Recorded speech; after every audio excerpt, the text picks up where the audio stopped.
are now streaming. 1 minute till broadcast, 30 seconds till title sequence. I ain't got no messages from nobody that they were gonna be late. Like,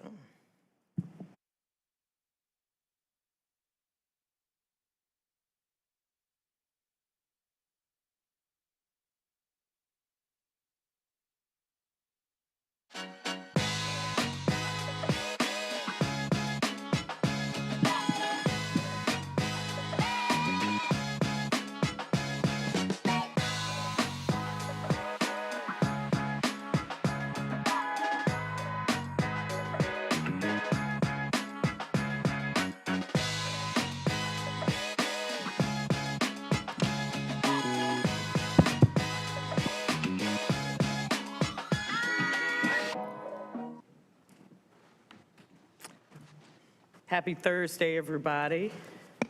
We would like to call the Durham City Council work session to order for this Thursday, May 4th, 2023 at 1 p.m. here in Council Chambers in City Hall Plaza. We'd like to welcome those of you all who have joined us in person today, as well as those who are joining us remotely as well. Madam Clerk, if you would please call the roll. Thank you, Madam Mayor. Mayor O'Neill. I am present. Mayor Pro Tem Middleton. I'm here. Councilmember Caballero has an excused absence for today. Councilmember Freeman. Present.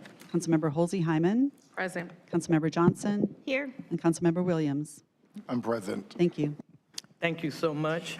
I'd now like to recognize any of my colleagues for any announcements or any comments that you may have at this time. Turning to my right first. Now to my left, Councilman Holsey-Hyman. Good afternoon to the mayor, to my colleagues on the council, to our residents. I just wanted to make an announcement that tomorrow is my anniversary for being appointed unanimously, last year on May 5th to the city council. And I am still committed when I actually applied for the position to do the work of the people. And so I am going to celebrate my year, and I'm going to continue to do the work for the people. Thank you. Thank you, Councilwoman Holsey-Hyman. Any other announcements to my right? Left, I'm sorry. Councilman Williams. Good afternoon, everybody, and happy anniversary. On, I believe it was yesterday, we held a press conference, and I had the honor of representing Mayor O'Neill and the council, and joining along with the county colleagues, Vice Chair Commissioner Jacobs, on behalf of Commissioner Chair Howerton, and Housing for New Hope and Urban Ministries. We talked about all of the opportunities that we have before us to tackle the homeless situation, and it was a great opportunity to really talk about the resources that we have already. And I just wanted to highlight that you'll be hard-pressed to find any other municipality that is putting up such a commitment to solving such a necessary matter. So I wanted to thank my colleagues and being in this type of culture that is so supportive, digging deeper to understand why homelessness even exists, and all of the opportunities that we have before us, from real estate to public-private partnerships. And I'll end with, I called the challenge yesterday, and I'll call it again today. We have enough churches on every corner, enough businesses next to them, and other resources in this community to tackle this in a public-private manner. And we need to all ask everyone to step up and get in the game as we tackle homelessness. Thank you. Thank you, Councilman Williams. I just wanted to say hello to the City Council from Rocky Mount, North Carolina, who are here today in Durham holding their retreat. We met with them this morning. Our city manager and other city officials joined them on a bus ride around Durham using our new electric buses, one of our new electric buses. So we're glad that they chose the Bull City to come and have a retreat, and we look forward to our other sister cities in North Carolina taking advantage of all that the Bull City has to offer. So welcome, Rocky Mount. All right, I now turn to our city manager for any priority items she may have. Good afternoon, and thank you, Madam Mayor, Mr. Mayor Pro Tem, and members of the Durham City Council. I do have a few priority items for you this afternoon. Agenda item number 13, which is a resolution to support the Upper Neuse River Basin Association, UNRBA, fiscal year 2024 budget. There will be a presentation. We anticipate about 15 minutes for that presentation. Agenda item number 22, which is proposed water and sewer rates for fiscal year 2023-2024. This item includes a presentation. We anticipate about 20 minutes for that.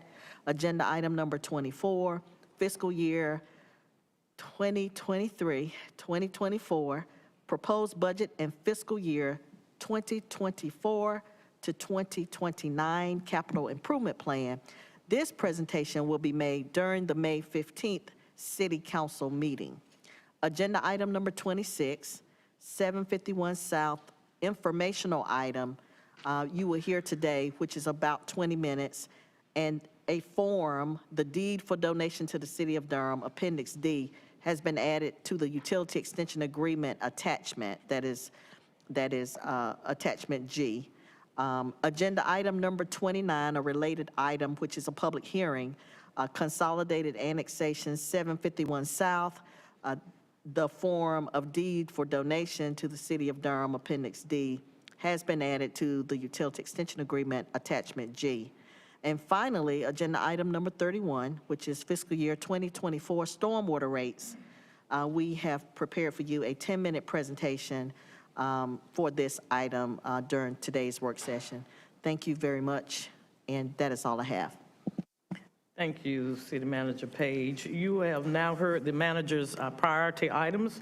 I am ready to entertain a motion for their approval. So moved. Second. Been moved by Councilwoman Freeman, seconded by Councilman Williams. All those in favor, would you just sign by raising your left hand? All those opposed have the same right. Seeing none, the motion passes unanimously. We now turn to Attorney Rayburg for any priority items she may have today. Good afternoon, Mayor O'Neill, Mayor Pro Tem Middleton, and members of the council. It's good to see you. The City Attorney's Office also has one priority item today, and that is a request that council meet in closed session at the end of all regular business. The justification for that is attorney-client consultation, and the motion is to hold a closed session pursuant to North Carolina General Statute 143-318.11a3 for attorney-client consultation concerning the handling or settlement in the cases listed below. Estate of Brooke Maynard versus City of Durham, that is a Durham County Superior Court case, file number 20 CVS 2645. And also Darrell Dowdy versus City of Durham, that is a federal middle district case, file number 23 CV 133. Right. Thank you so much. At this time, I'd like to entertain a motion to hold a closed session at the end of this meeting. So move. It's been moved by Councilman Williams and seconded by Councilwoman Johnson. All those in favor, if you will just raise your left hand. All those opposed have the same right. Seeing none, we will go into closed session at the end of this meeting. And also, I'm now ready to entertain a motion to approve the city attorney's priority items. So move. Been moved and properly seconded that we approve her priority items. All those that are in favor of approving her priority items, would you raise your left hand? All those opposed have the same right. Seeing none, we now move to our city clerk for any priority items she may have. Good afternoon, Madam Mayor, Mr. Mayor Pro Tem, and council members. The city clerk has no items today. Thank you so much. All right, we're moving right along, and we will now move to our second order of business, which is our agenda. I will read the entire agenda into the record at this time. The first item that we have is the Carolina Theater of Durham Board of Trustees appointment. Item number 2, the Durham Cultural Advisory Board appointment. Number 3, the Durham Workers' Rights Commission appointment. Item 4, the approval of city council minutes. Madam Mayor, I want to pull that item. Thank you.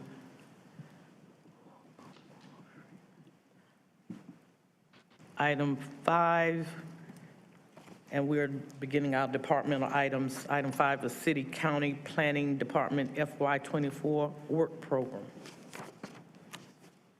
Item 6, the approval of a multifamily housing facility to be known as Commerce Street Apartments in the city of Durham, North Carolina, and the financing thereof with multifamily housing revenue bonds. Item 7, contract with Dixie Lawn Service, Inc. for Interstate 85 median maintenance services. Madam Mayor, I'd like to pull that, please. Thank you. Item 8 is the first amendment to agreement to fund American Dance Festival 2023 season operated by American Dance Festival, Inc., using City of Durham grant funds. Number 9, service contract with Winstead Landscape Services Company for rights-of-way maintenance south. Item 10, contract with Morris and McDaniel, Inc. for promotional testing and assessment services. 11, contract SW-91, Public Works Street Maintenance Repairs 2023.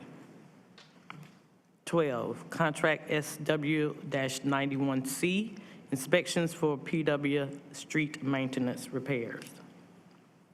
Item 13, the resolution to support the Upper Neuse River Basin Association, UNRBA, FY 2024 budget, 15 minutes. Item 14, contract amendment number 2 for ST-317C utility locate services.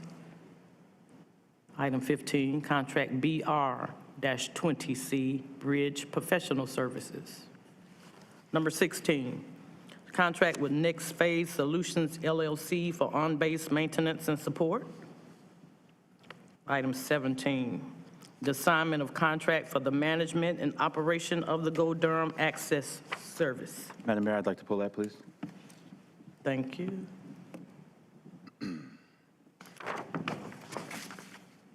Item 18, service contract with RATP Dev USA, Inc. for the management, operation, and maintenance of the GoDurham fixed route transit system. I'd like to pull that, please. Thank you. Item 19, intergovernmental agreement with the Triangle J Council of Governments for the transition of Durham, Chapel Hill, Carrboro Metropolitan Planning Organization lead planning agency responsibilities. Item 20, the award of construction contract to Mofat Pipe, Inc. for the Hoover Road Transmission Main Replacement Project. 21, the award of construction contract to Carolina Civil Works, Inc. for the Parkwood Area Lift Station Consolidation Project. Item 22, proposed water and sewer rates for FY 2023 to 2024. 20 minutes. 23, update to contract 18648 with EMA Resources, Inc. for handling and disposal of water and wastewater treatment plant residuals and biosolids. For our presentations, item 24, fiscal year 2023-24 proposed budget and fiscal year 2024 through 29 capital improvement plan. This presentation will be made during the May 15, 2023 City Council meeting. Thank you. Item 25 is the Affordable Housing Deep Dive presentation from Triangle Apartment Association, 30 minutes. Item 26, 751 South Informational item, 20 minutes. Under our public hearings, item 27, Consolidated Annexation Harlow Point. Item 28 is the Consolidated Annexation Carpenter Preserve. Madam Mayor, I want to pull that item. Thank you. Item 29, Consolidated Annexation 751 South. Item 30, Consolidated Annexation 901 and 903 Sharon Road. Item 31, FY 2024 Stormwater Rates, 10 minutes. And that will conclude the reading of our agenda, Madam Manager. Here's what I have for the pulled items. We have 4 from Councilwoman Freeman, 7 and 17 from Mayor Pro Tem, 18 Councilwoman Johnson, and 28 from Councilwoman Freeman. Is that what you have? Yes, ma'am. All righty. Let's see. We will now turn to our citizens' matters. We have people here to speak with us today, as well as we have persons who have joined us on the internet, and we will begin with those who have joined us in person today. I will call each person. We have 4 who are here today. You will have 4 minutes apiece. If you will come and say your name and your time will start. We will start with Sandy Metz, M-E-T-Z. Good afternoon. Good afternoon. You can all hear me, right? I'm awfully short. Oh, my timer's running. I'm Sandy Metz. I'm here today to represent the Durham area pickleball players. We call ourselves DAP. It's a community organization here in Durham to support pickleball in the city. Pickleball, if you haven't started playing it yet, has been for the last 3 years the fastest growing sport in the United States. It doubled in participation in 2022, and now there's 9 million people playing it in the United States. So if you're not playing yet, it will happen soon. There's a reason for this. Not only is it super fun, but it builds community. And that's the most amazing thing about it. When I started playing it, I thought, oh, this is a fun game. But at that point in time, I was living in my bubble. A bubble in Durham of people who look like me, who acted like me, who are my same age.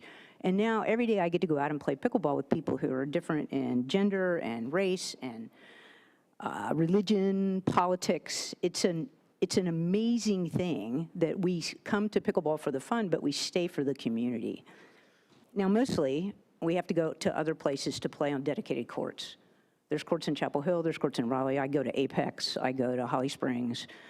We've been wishing and looking forward desperately to the courts at Piney Wood. There's 1,500 of us in Durham area pickleball players, and we've been raising money for the last 3 years. We have almost $25,000 to use for amenities for that park when it's done.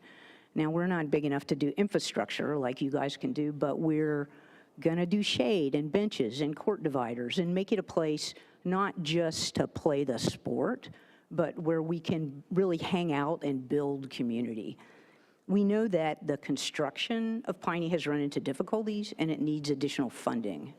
And so a couple of us have come here today to tell you first how much we appreciate all that you've done so far, but to also ask you to consider supporting additional funding for this project so it can get completed. That's it for me. Oh, we have towels. I'm not out of time yet. If you're allowed to keep them, yeah, our new pickleball logo. So enjoy it and come play pickleball with us. Our annual fundraising tournament is actually this weekend at Bethesda Park.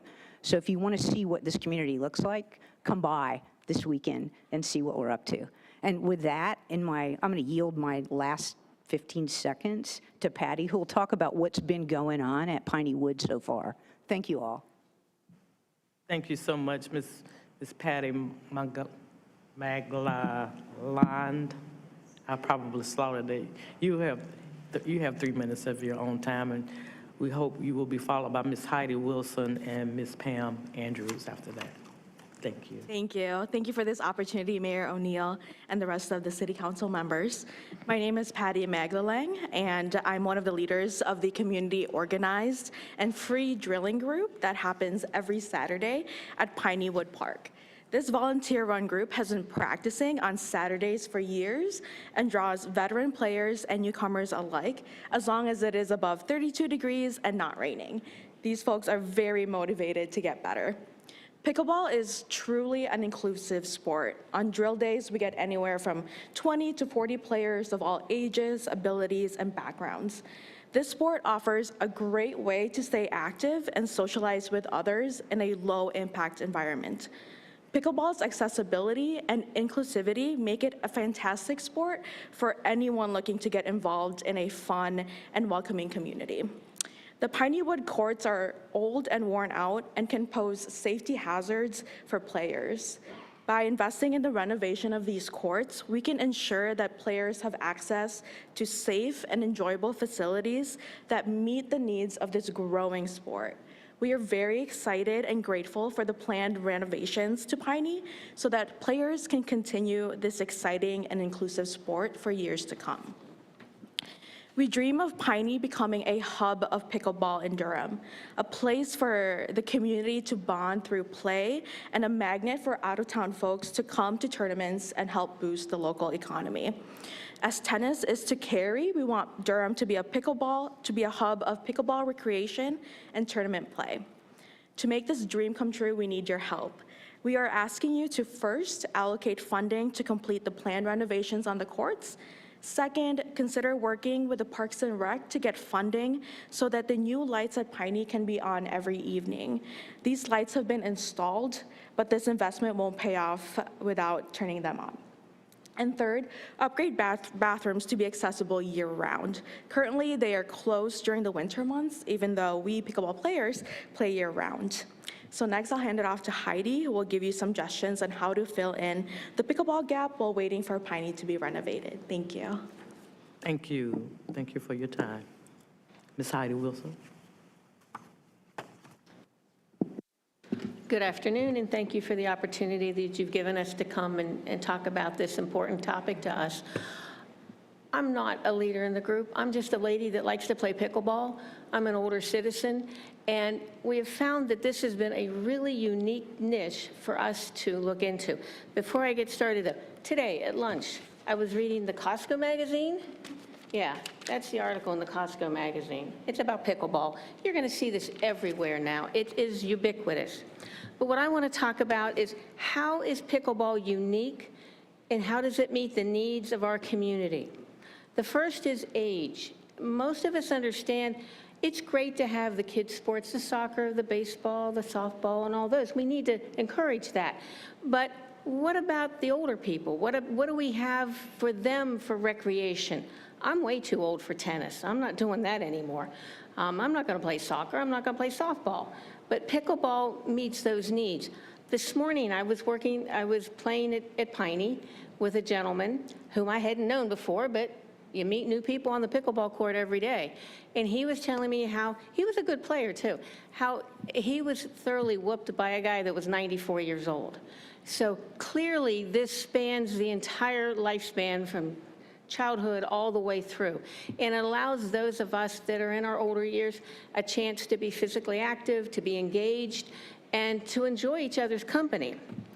We also play year-round, which is kind of unique. There's, for example, soccer fields that are there at Piney, and I'm sure they're great, but I've never seen anybody play on them because it's a seasonal sport, probably on Saturday morning, where these pickleball courts will be utilized every month of the year, every week, every day probably that it's not pouring down rain. And that's why, again, I emphasize the need to winterize the bathrooms because I have been there when a player has utilized the woods, which I don't think anybody wants to know about, but that happens. So please consider winterizing the bathrooms there. And going back to the lights, we play from early morning, especially when the weather gets a little warmer. We're going to be there in the early morning, 7 or 8 o'clock. And then later in the evening, because it gets so hot, people want to play when the sun goes down, and especially the people that work and can't play during the day like I can, and they're going to need the lights on. So please understand that in the budget. We've talked about how it's very social, and it is. We've all met great friends playing pickleball. But the other factor to consider is it's free. Once you have a paddle and a good pair of shoes, you're good to go. So that's a big consideration to those of us on retirement income to provide a free activity that engages, that's physical, that's social. It meets an awful lot of needs. And so I would just like to recommend that we fund this, and this is be a nice feather in the cap for Durham. Thank you. Thank you so much. We now turn to Ms. Andrews. If you just state your name and you have 3 minutes.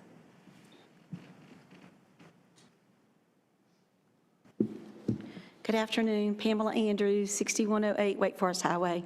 Hope you guys have been doing well. It's been a couple weeks since I've seen you, but I'm here today for a couple issues. I don't know if you saw the CBS 17 story that aired, but we have 10 households on Junction Road who have suffered from blasting and development. They are 10 families that have no water, and I appreciate very much Ms. Hyman coming out to the site last Friday, and I know she spoke with Manager Page, and I do appreciate your efforts for trying to help. I just want to make sure I recognize that today. I did present at the county commissioners meeting on Monday as well and asked for help there, and the assistant county manager has been in touch. But it's really alarming, you all, and I know we've talked about a family who well imploded, but now we have 10 at one time, and they're children. There are adults there, about 35 to 40 people that have been without water since last week. And I spoke with Mr. Elmo Yancey, who has called his attention to me about this problem, and it has not been resolved as of yesterday. So I just wanted to come and speak for them today. I also wanted to mention about the Carpenter Falls, Carpenter Preserve, that was here on March the 6th, and then is back on the agenda. Our question is that it has gone from a very low density to low density, and I'm no planner, so I don't know these answers, but our question is, why is that not a zoning change? And our other question is going from 235 dwellings to 260, but there was no change in the financial impact. So we were asking those questions, humbly just asking questions. And then lastly, you know, my passion is about Lick Creek. We were in the creek this week, Tuesday, as a matter of fact, with a number of people. Samantha Kropp, Nate Baker was there, a couple of other citizens were there, and our readings were the highest they've ever been. The first meter would not even read. We had to go to a more complicated reader, a turbidity meter, and that broke 2,000. 2,000. Our drinking water should be a 10. So I know we're going to hear from UNRBA today, and we're very thankful for the UNRBA, but I just want to continue to, my passion is that creek, and I just wanted to bring that up. But I would ask you sincerely to help us find a resolve for the Junction Road people. If you want to come visit, I will definitely be glad to hook you up with Mr. Elmo Yancey so you can see firsthand from him. Thank you. Humbly, I do appreciate you. Have a good day. Thank you, Ms. Andrews. We now turn our attention, I think those are all the cards that I have for persons who are with us in person, and we now turn our attention to the persons who have joined us by way of the internet. The first person that I have is Ms. Mary Molina, and then we'll be followed by Ms. Jacqueline Wagstaff. Ms. Molina? Madam Mayor, Ms. Molina is not in the queue at the moment, but Ms. Wagstaff is. Maybe Ms. Molina will come back. All right. Ms. Wagstaff, if you can hear me, you would please state your name, and you have 3 minutes. Good afternoon. Can you hear me? Yes, ma'am. Okay. Good afternoon, Madam Mayor, council members. One of my concerns that I came to speak to you on citizen matters actually has been addressed by citizen that just spoke, Pam Andrews. But I did have one other question about that matter. But first, I wanted to address a matter that has been just plaguing me since it was said at your meeting, at the last meeting. I'm under the understanding that being a public servant means that not everyone is going to agree with decisions that you're making. Not everyone is going to agree with, you know, what you say or how you do it. But as a private citizen, when we vocalize those disagreements, it is very concerning to me that there are council people on this council that will say things as such that I'm not going to respond or be receptive to citizens that don't agree with me. That is problematic because once you take that oath, you take an oath to serve the citizens of Durham, whether they agree with you or not. They are taxpaying citizens. And then when you hear comments like, I'm I'm only gonna be receptive to citizens that basically come down here and agree with you and go along with you. That's problematic as a council person. So that's a serious concern of mine. And to hear comments like, if you come down here and you have a roof over your head and you're speaking on items that has to do with housing, maybe you shouldn't be down here speaking. That's very problematic. So, and my question about the Carpenter Preserve annexation is that, why did that's the same annexation that was presented on March the 6th and it failed. And it was called the Carpenter Falls annexation. Now we're back here again in less than 60 days. I would like to know, how did this item move so quickly to get back on the agenda to this body and move ahead of, I'm pretty sure you have other agenda items that has to do with annexation. And this one just happened to pop back up to the head of the line in front of all the other ones. So I'm curious to know, how did this end up back on the agenda? And honestly, the community is feeling like this item, when it failed the first time, started the firestorm that revolves around one of our council members. And this is not a good look for Durham. So I don't expect an answer right now. I don't even expect a response on my other two comments from any council member up there, but this is very concerning to the community and we are watching. Thank you. Right, thank you, Ms. Wagstaff. We now turn back to see if Ms. Molina is in the queue. All right, and she is the last person that I have listed as a speaker on Citizens Matter. Is that correct? That is Madam correct. Clerk? All right, thank you.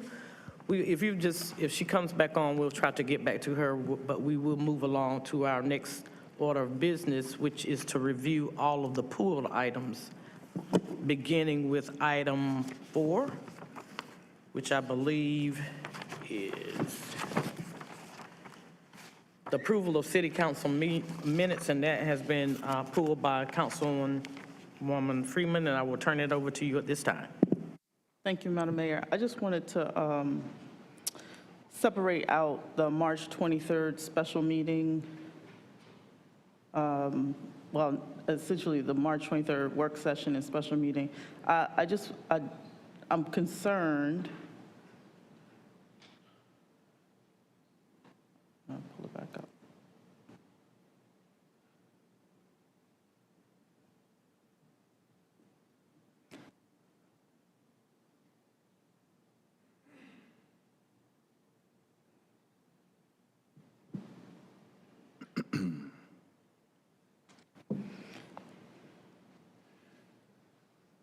So just reading specifically, under other matters, where Councilmember Johnson introduced a resolution of censure of Councilmember Monique Hosley-Hyman for behavior relating to engaging.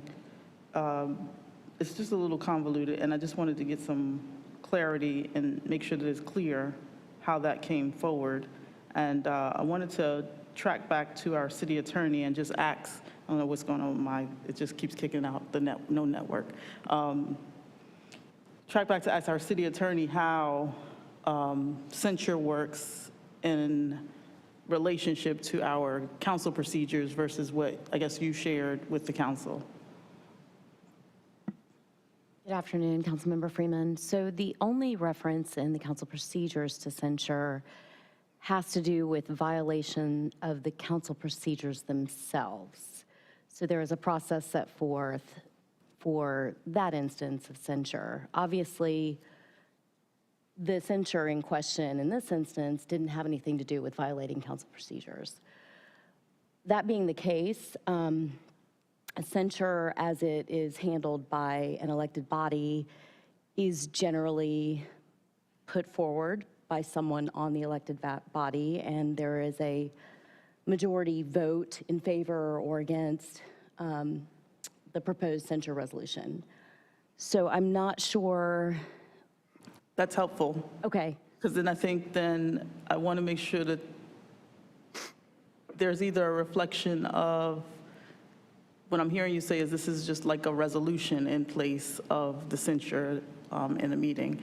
And in a resolution, I want to make sure that we're all on the same page going forward as a practice to get a public show of support for I know we do thumbs up usually beforehand to say whether we want to do something or not, and I don't think that process was followed. And so I just want to get us all on the same page around how that works. And so I wanted to make sure that the minutes clearly reflect that it's just too convoluted. It's not clear, because the censure based on council procedures is different from a resolution being submitted by an individual. Right, well, so this was a resolution of censure as well. It just was not the subject matter that is discussed in the council procedures, right? And in the council procedures, in order to have censure for violating the council procedures, you have to have 5 votes. It's not a simple majority, that sort of thing.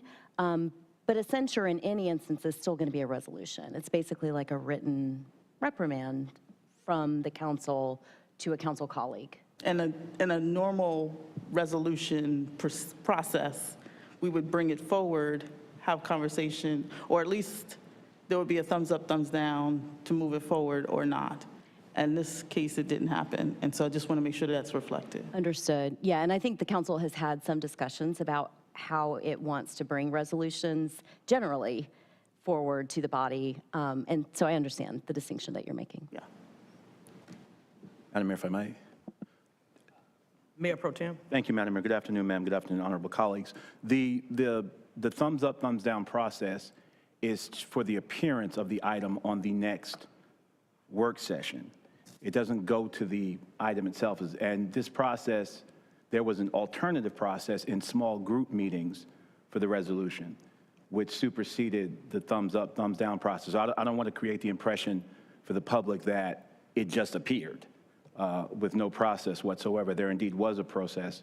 The thumbs up, thumbs down usually occurs when one of us says, I'd like to bring something at the next council meeting, and we ask for permission for it, and that's how it goes. But there was indeed a process, and that's not the only way, the only method the council has to bring matters before us, through thumbs up, thumbs down. There are any number of methods. So I don't want to create the impression that anything was abrogated or anything was done untoward, and it didn't just show up. Things just don't show up. It showed up by virtue of a process. I also want to just be clear that the question in pulling this item is, do the minutes accurately reflect what happened at the meeting?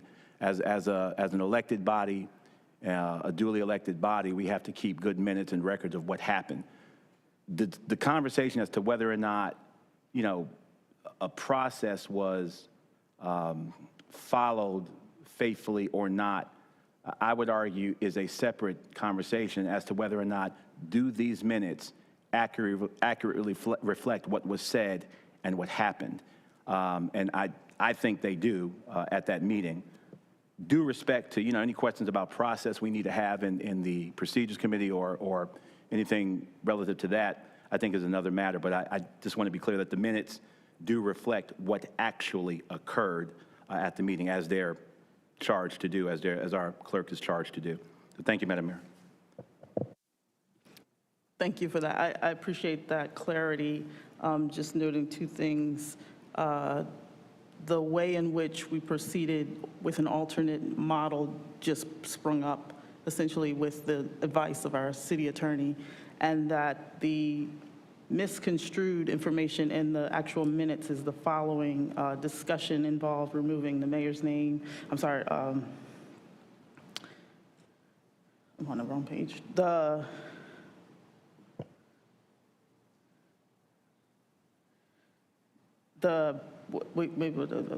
Essentially, the resolution of censure for city council member Monique Hosley-Hyman for behavior relating to engaging city staff in electoral or partisan work for her or her election campaign. Is that correct? Is that what happened? I'm not following that. That wasn't what my impression was.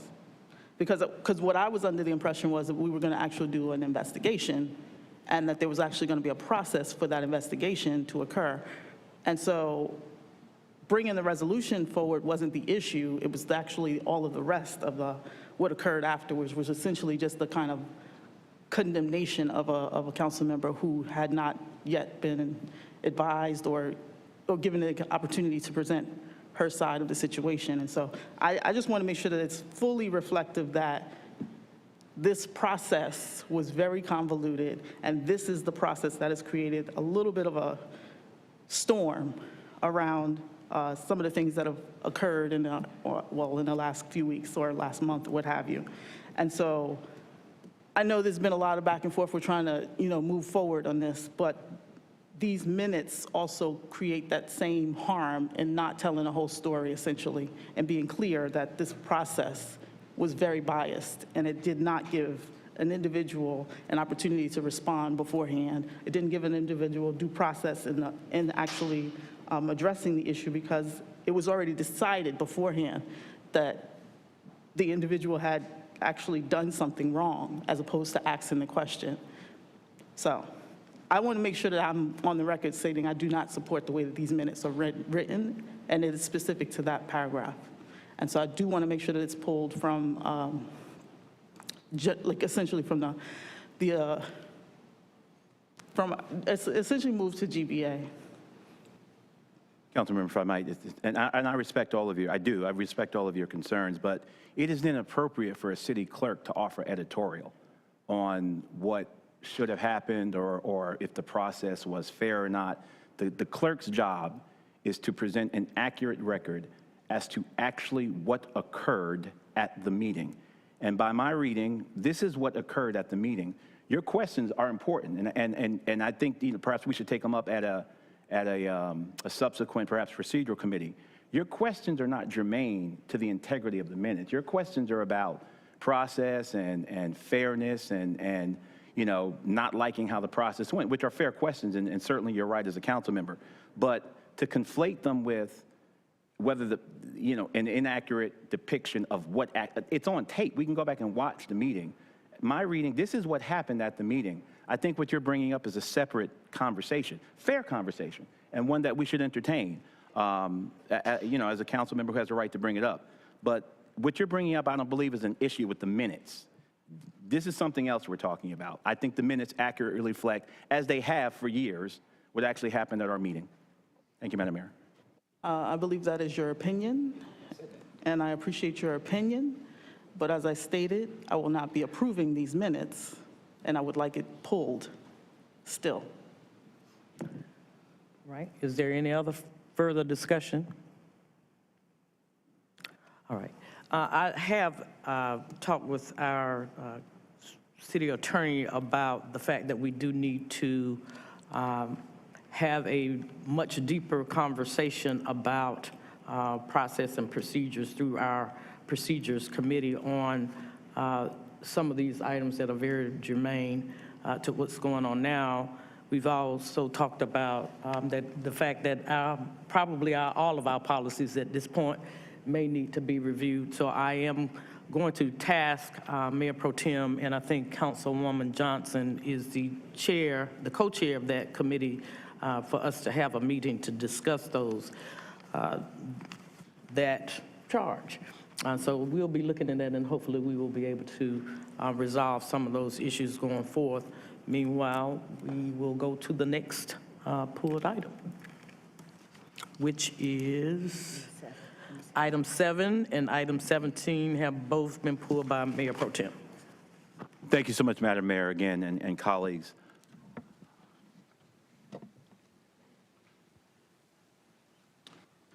Madam Mayor, Mr. Mayor Pro Tem, and members of council, my name is Alex Johnson. I'm with the General Services Department. I'm here to take whatever questions you have. Thank you, Mr. Johnson. Good to see you. Thank you for being with us. So we've visited this issue, this particular item before some time ago. And let me just say at the outset, I read the supporting materials. I want to thank the staff for an incredible amount of legwork and due diligence in terms of getting a diversified and deep pool of respondents to this RFP. But alas, we've come to the same company that was before. And my questions kind of hinge on or turn on some questions I asked prior at the prior appearance of this issue. And it goes just very quickly to some of the diversity issues with the company. Is there a representative from the company here? Yes, sir. Would you please come up, sir? Thank you. Welcome. Thank you for being with us.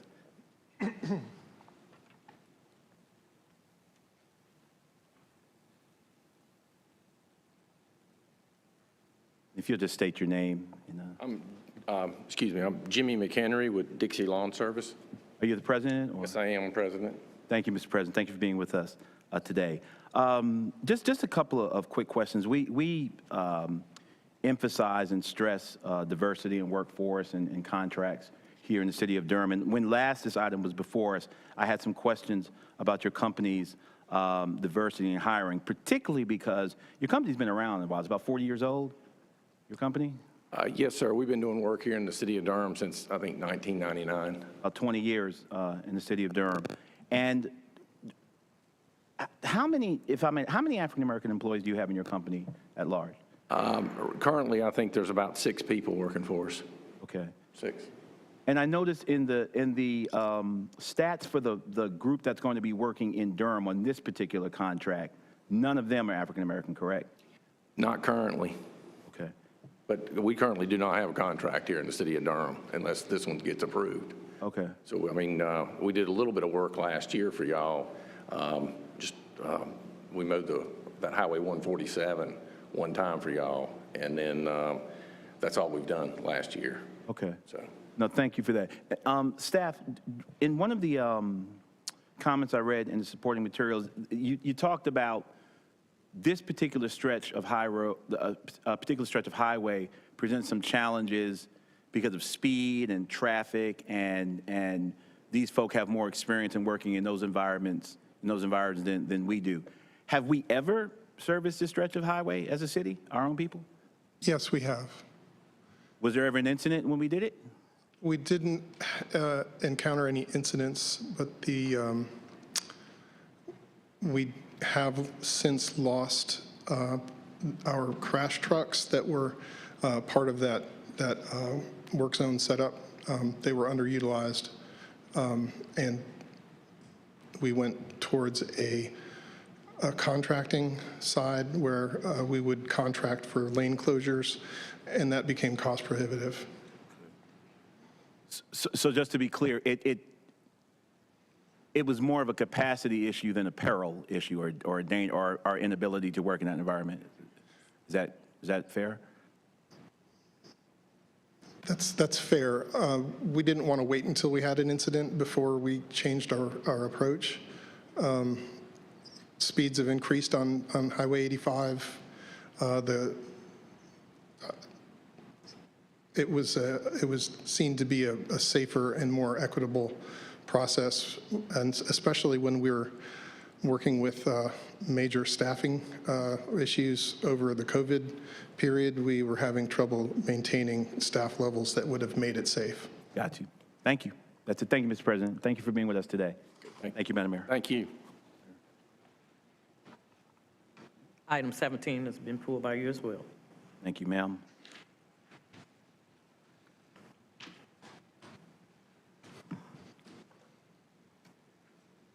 Which is the assignment of contract for the management and operation of the GoDurham Access Service, just to keep our record clear. Good afternoon, Sean Egan, Director of Transportation. Thank you, Madam Mayor, Mayor Pro Tem, and Council for welcoming me here today. Happy to answer any questions that you have. Thank you, man. Good to see you. Thank you for being with us. In late 2022, the city and Go Triangle agreed to a mutual termination of the operating agreement and the city resuming management of the Durham Transit Services. Was that mutual termination, did that come before council, or was that a management decision? I'll defer to the city manager on that. I can't remember. It was a management decision, sir. Right, so my reading of the material, it was a management decision initially, but if we don't go with it, then we're the ones that are rejecting the mutual termination. So the rejection of it, the reversal of it rests with the council as opposed to the management that it had its genesis with. Is that correct? So I would just say that the agreement was terminating, as most agreements that we have. They have a start date and a termination date. The mutual termination agreement just allowed us to have a longer transition period or a longer negotiation period around the service itself. And we intend on exercising, there's a 1-year extension option for there are 2 1-year extension options that we can exercise. We're going to exercise one of them per this.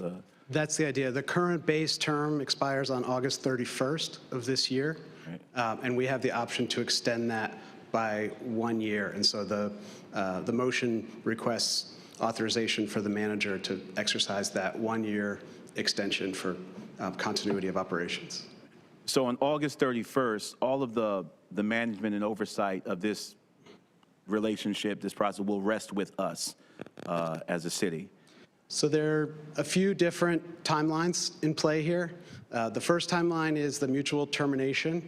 That becomes effective on September 30th. So as the manager mentioned, we gave ourselves some time for transition and closeout activities. One of the major milestones was the assignment of the paratransit, the access contract. Another major milestone is the award of the fixed route bus contract. And so we knew that we would need time during the course of 2023 to manage all those transition activities. So we wanted to have the support from Go Triangle in place through September to enable a smooth transition that would not disrupt services for riders. Right. So last question. After the 1-year extension with the national, whatever the company's name is, what happens then? Who's in charge? Who's managing? So after the execution of this contract that's before you for access, the city of Durham accepts full responsibility for management. So as soon as the contract is fully authorized and executed, we, the city of Durham, will be responsible for the access service. And then with execution of the 1-year extension, it'll be up to the city to decide, do we want to resolicit during that year, or do we want to proceed with the second 1-year extension? And that will rest with management, that will not come back before us? Or? I believe the way the motion is written, the second option year would come back to council. Got you. Okay. Well, I was very encouraged to read the very optimistic assessment of our abilities to take care of it and the changes that our transit system has gone through over the last decade and how vital it is. So congratulations on the great work. Thank you for answering my questions. Thank you, Madam Mayor. All right. Thank you so much. I would like to turn our attention back to, I think we have Ms. Mary Molina back online. Thank you, Ms. Egan. And we will turn to her for her comments as a citizen. Ms. Molina? Thank you, Madam Mayor. I'm glad to be here today, and I'm glad that the woman has brought up the minutes as a point of concern. I share that concern and have been reporting on it as I can from social media, as best I can from social media. Ms. Molina, you're breaking up a bit. Ms. Molina, try to, if you would, you're breaking up a bit, so we want you to start again. We kind of missed what you were saying. Okay. I wanted to discuss the item that Ms. Freeman has brought up about the censure resolution and the minutes. It was March 10th that the Attorney General notified the mayor, the city department had called for the call is, you're still coming up very broken up, very broken up. So can you? All right, let me try again. Okay, let's see. That came in clear.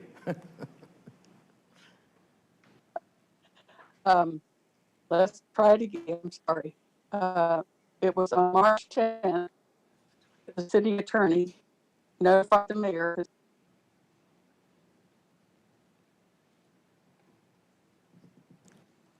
And I believe we've lost you completely. Okay, if you would try to rejoin us again, Ms. Molina, we will go to the next pulled item, but we haven't forgotten you, so just try again. We will turn now to item number 18, which is the service contract with RATP Dev USA, Inc. for the management, operation, and maintenance of the GoDurham fixed route transit system. That has been pulled by Councilwoman Johnson. You have the floor, ma'am. Thank you, Madam Mayor. Thank you, Sean. I just wanted to get a little bit more context about the transition from Go Triangle managing the service to the city managing the service. If you could just tell us a little bit about the process that led us to that decision, and then any ways in which you anticipate that transition impacting our service delivery. Sure. So Sean Egan, again, Director of Transportation for the city.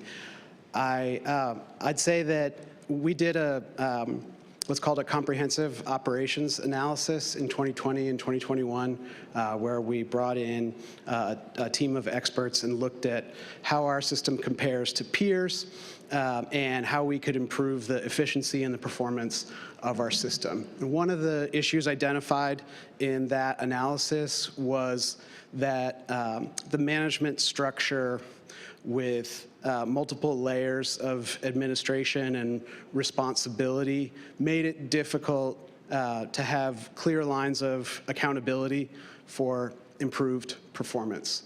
So it was identified as an opportunity for us to improve accountability and performance in the system. There also were some staff changes and staff turnover at Go Triangle that changed the capacity that Go Triangle has to provide external management services. And so once it was clear that those changes were happening and that we were increasing the capacity that we had within our transportation department to manage this, we brought forward a recommendation that the city could take back direct responsibility for contracting the service and improve those lines of accountability and improve the performance of the system. And so through the development of the request for proposals, we put a very strong emphasis on improving performance. So improving the safety of the system, improving the on-time performance of the system, better training and professional development for employees, improved compensation for employees, rewards for the vendor to get back to 100% staffing of our system and put us in a position to expand services. So there are incentives in there, financial incentives in the contract for significant safety benefits, on-time performance benefits, and restoration and expansion of services. So our expectation is that the new management team that is coming in will raise the bar of performance and that our residents and community will benefit significantly from that change. That's really helpful. Thank you so much. I also just wanted to appreciate this company and y'all for picking a company that is going to continue the existing collective bargaining agreement with the workers. That's something that I was definitely concerned about with this transition and really want to, appreciate that being a key consideration for moving forward. Thanks. Great. Thank you. Is there a question? Councilman Williams. Thank you, Madam Mayor. I just would like to know where I could get that great tie that you have on. So my wife designed this for me and had it made especially for me. I have a collection of neckwear that is transit themed and want to let everyone know how proud I am to be in the bus business. Thank you. I appreciate that. And if you could leave your wife's number with the clerk, that would be helpful. Absolutely. I just do want to thank the representatives from RATP Dev who joined us today. We've developed a really strong partnership with them. We look forward to a long and fruitful relationship, and we'll be holding them to very, very high standards, as I've communicated repeatedly. and they've made a lot of commitments to improve the performance and the experience of our riders in our community, and we're going to make sure that that happens, right? Thank you. Thank you. Did you have a comment? Just real quick. Councilman Williams. You just acknowledged that on the record, so. No, thank you. I just wanted to, so I sit on the MPO with Councilmember Caballero, and we live this monthly. I think this is probably the most complex board outside of council that I'm on.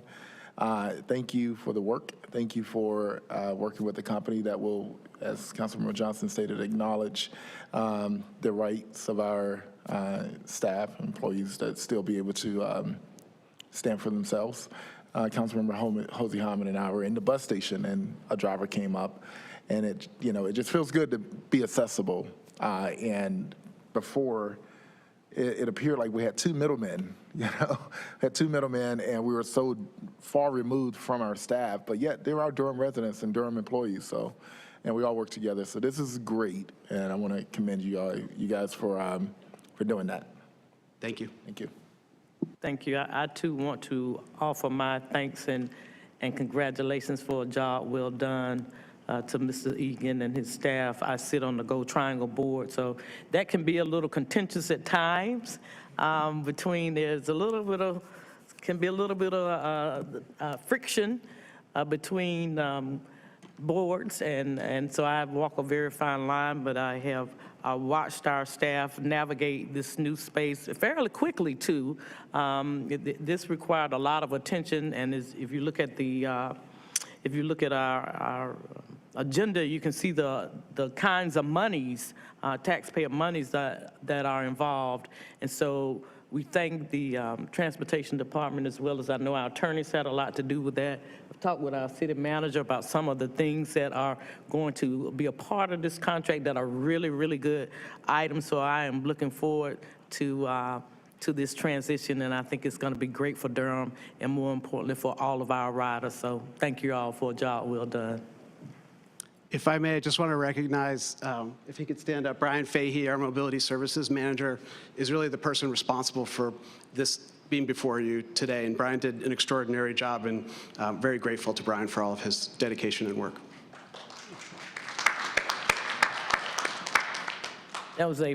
They had a really tight deadline to meet, and they surpassed it with excellence. So I cannot say enough thanks for you all for making that happen. All right. So now we'll try to see if Ms. Molina has joined us again, if she can make her comments, and then we're going to turn to our presentations after that. No, we have one more pulled item, 28 by Councilwoman Freeman. Did she return back to the queue? Ms. Molina?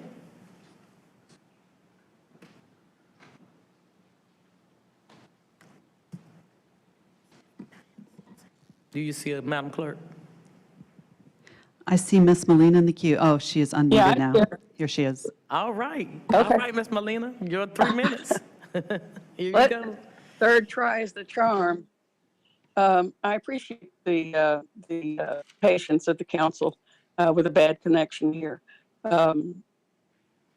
Councilwoman Freeman had brought up the point about the minutes accurately reflecting what happened on or about March 10th.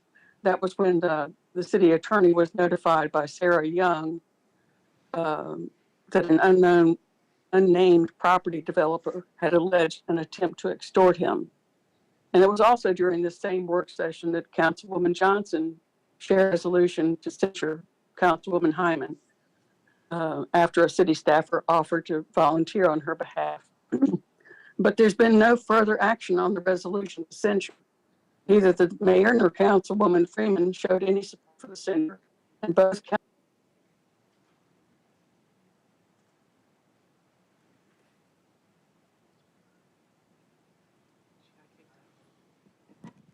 Madam Mayor, Miss Molina was kicked off again. It went off again? Yes. All right, we'll try it again after Councilwoman Freeman, and we'll try and let that be our last attempt. I think she got about a minute in. So she has about 2 minutes left. All right, Councilwoman Freeman, you pull item number 28, which is the Consolidated Annexation Carpenter Preserve. Yes, thank you. And just trying to follow up regarding this, there's a few concerns, but I'm trying to understand if there is a difference, because the question was asked previously. If Carpenter Preserve is in the same location as Carpenter Falls. Good afternoon, Sarah Young, Director of the State County Planning Department. Yes, it is the same site. Okay. And when a developer presents a the item failed previously, was a rezoning? The item that failed previously was an annexation. There is no rezoning request with this. It's just an annexation petition. And when the annexation fails, is there like a speed button to come back before us? So the Unified Development Ordinance has a waiting period on rezonings, on the same rezoning being resubmitted, but there is no such waiting period required for an annexation. So a developer is able to bring back the exact same annexation essentially immediately if they so choose. Thank you. Thank you. And this has happened many, many, many times before in the years I've been on this council. So there's nothing untoward about this. It was a direct translation, not a rezoning, an annexation. This is pretty normal. Thank you, Madam Mayor. Any other questions on this item?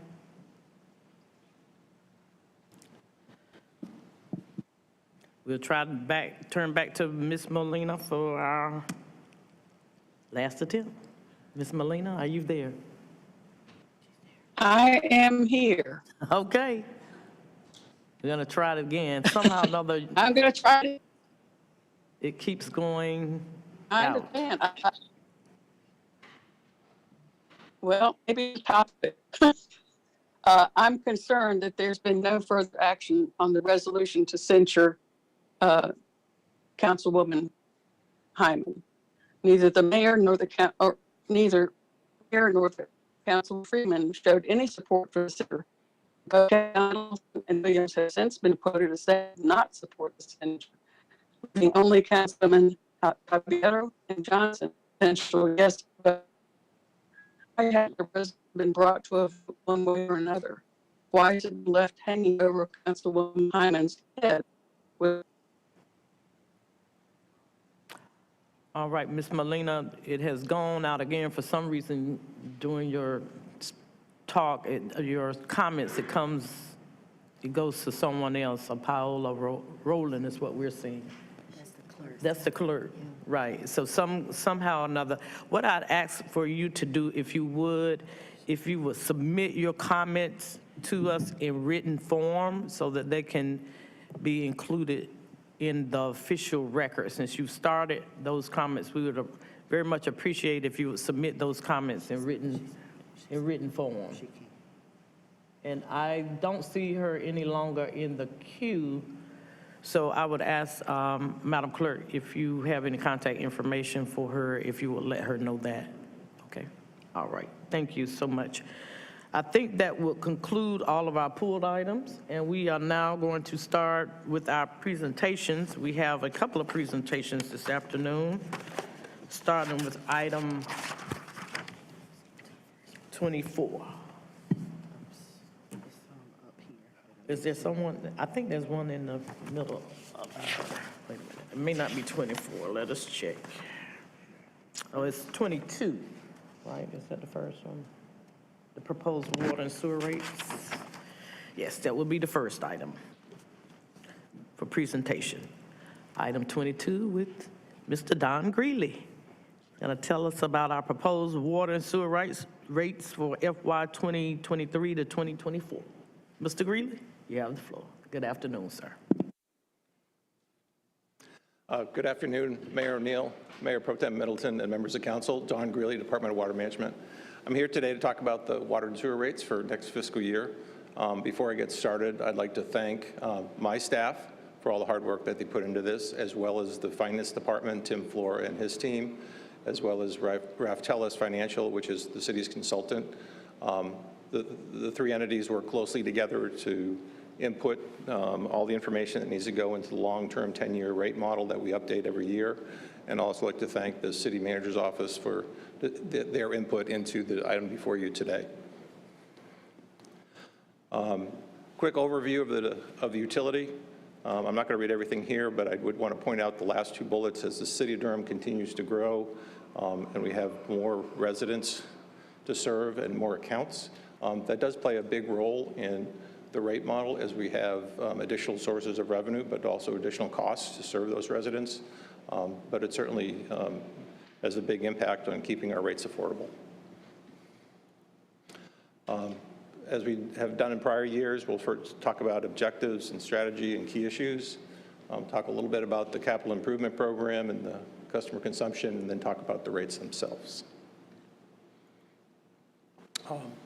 As we do in every year, we point out our rate-setting objectives, affordability to ensure our rates are fair and equitable across all of our customer base, sustainability to ensure that the utility can address all of the increased operating costs and new regulations, as well as to fund the long-term capital needs, and also to promote water efficiency and conservation. And we do that through our tiered rates and our cost base in the rate model.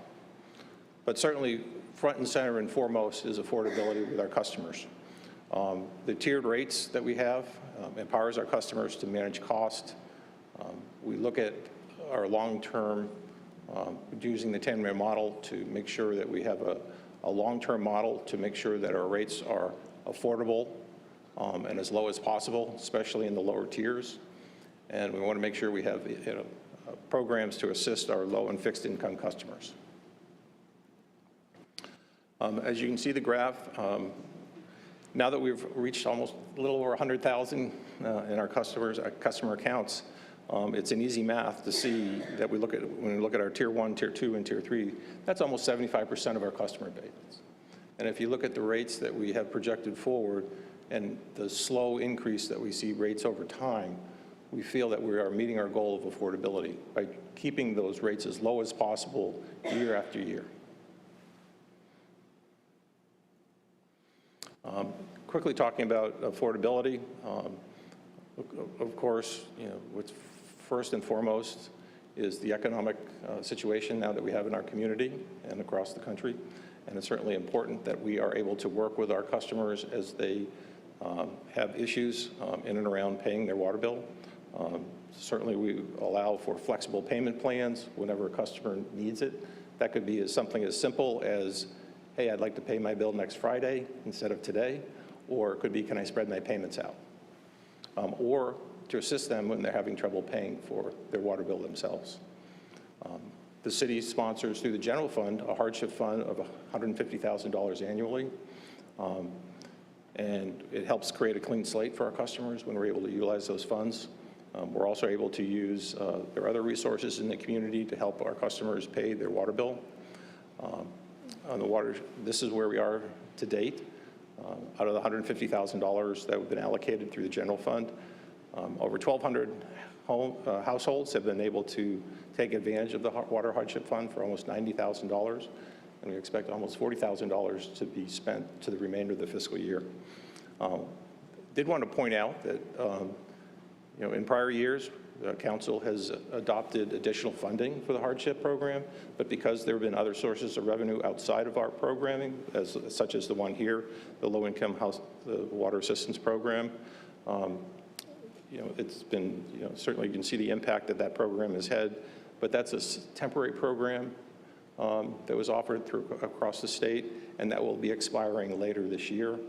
So certainly, as that expires and some of the other funding sources are no longer there, we'll be making sure that we bring to the city manager's attention where we stand with this, and certainly bring back to council for consideration should these funds be spent earlier on during the year. So overall, as we have done for the past 10 years or so, our goal is to have small, sustainable rate increases with our customers to meet our long-term needs. minimize those impacts to our lower tier customers, cover our operating costs, our capital costs, and look to the future as we need to meet the growth in the city and the increased water demand as we look out 20, 30, 40 years. And we want to make sure that we have a good, strong financial plan to make sure we smooth out our borrowing, to keep the impact of those rate increases as low as possible. And we want to continue to manage our debt in a way that's to the benefit of our ratepayers, not necessarily a high bond rating, although we have a very high bond rating. Touching on our capital program, I did want to just highlight some of the spending that will be going on over the next couple of years. Over the next 4 years, we expect to spend over $150 million just in the water distribution system rehabilitation project. 2 of those projects are shown in the illustrations here. The East Durham project, which is underway. We've completed a couple of those phases. A recent agenda item came in front of you for the next phase. East Durham includes areas around the future Fayetteville Place reconstruction there and around the W.G. Pearson Center. And it also, one of the Stokesdale area, which is a targeted area, it replaces the water lines and sewer lines in the kind of the northern part of that area. The other illustration there is called the West End Project, and that will be replacing the water and sewer lines all around Lion Park. So, and we have projects going all around the city, but here are 2 examples of what this program is all about. On the sewer collection system, we expect $250 million over the next 4 years.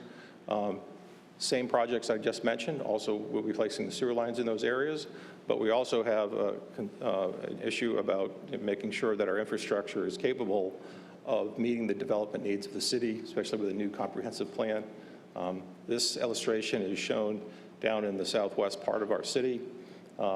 We had infrastructure that was put in when that area was annexed over 30 years ago, but at that time, there was South Point Mall was just a rural tier, and we all know what happened with South Point Mall and the area around that. So we're having to, certainly replace the large pump stations that are out there to accommodate the growth that we're seeing now. So what you see there is a $50 million project to replace some of the lift stations that are out there to bring the wastewater to the South Durham plant. At our wastewater facilities, we certainly have over $90 million in the next 4 years to be able to maintain our water reclamation facilities. Some of those projects are listed on the slide here. Similar projects are going on at our drinking water facilities. We expect to spend close to $38 million over the next couple of years. At Lake Mickey and Little River, currently we have a $70 million contract going on to replace all of the, just about everything inside the pump house at Lake Mickey. It's over 100 years old, and I think maybe the only thing we're not touching is maybe a little bit of the concrete, but all of the piping and HVAC, mechanical, electrical, instrumentation system, gate valves on the water side of the dam are going on. We also have, we'll be doing a significant improvements to the raceway at the Little River Dam project, where we have to replace some of the concrete because we're seeing some settling that are going on there. And certainly and foremost that we're starting to see the impact with rates, of course, to meet Durham's long-term water demand needs is the access to Jordan Lake. There is a typo here in the slide. I apologize for that. It says provide direct access to the city's 6.5. It's 16.5 million gallons.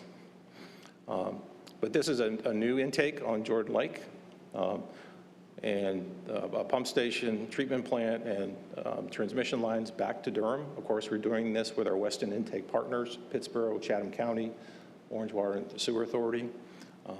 But certainly, that's a $700 million project that we hope to bring online by 2031, 2032. But certainly, the size of that project is starting to be felt in the rate model, is certainly having its impact on the rate model as we project out, as we look at trying to have small, sustainable rates going forward to be able to afford these projects. For emergency supply, we relied on Tier Quarry back during the drought of 2007. We're looking to put that, the quarry, put infrastructure in to permanently bring that online with facilities that we can bring it online at a moment's notice. So we'll be spending $50 million over the next 4 years for that project. And lastly, we continue to protect our water supply around Little River and Little River Lake. And so we're looking to spend $2 million to purchase land in and around the lake to protect for water quality. Capital spending. My eyes popped when we put this slide together. Over the last 5 to 6 years, we've seen our construction costs double, as well as our consultant costs double. So before you, I was talking in terms of $500 million, and now it's in terms of $1 billion, and the 10-year projection is almost $2 billion to replace our infrastructure. And over the next 5 years, it's that almost $1 billion is spread out, summarized here between the dams and reservoirs, the treatment plants, the collection and distribution system. Our water usage continues to remain, certainly as you can see, year in, year out. Even though we've gained a lot of customers, we don't seem to be, exponentially gaining a lot of water use. I think a lot of that has to do with a lot of the redevelopment that we see in and around town, where older fixtures are replaced by more efficient fixtures. Also, the commercial, institutional, industrial customers are very aware of their water needs and are looking at ways to upgrade their own facilities to minimize their water demand. So we've been very fortunate to that demand hasn't gone up as fast as the population, but it still plays certainly a role in our long-term modeling. Our customer base hasn't changed too much as far as our single-family residential consumption by tiers.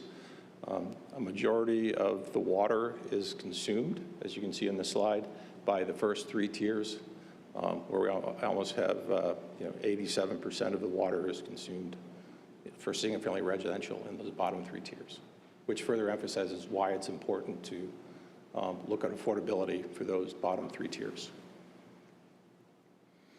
As far as the rates proposed for next year, the $130 million of water and sewer fund that is being proposed with the rates, supported by the rates that are before you today, is broken up into these percentages with personal services, operations and maintenance, debt service, and rate-funded CIP.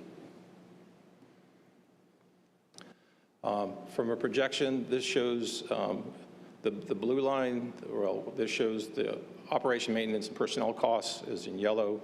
The debt service is in the darker red, and in the light red, the pink is the rate-funded capital. We currently do not have any reserve funding at this time. The blue indicates, the bars, of course, represent the need. The blue represents if we did not do any rate increases, how much of an impact that would have on the capital program that we have currently laid out. And of course, the black line is if we continue to have these small incremental rates year in, year out to be able to meet that capital need.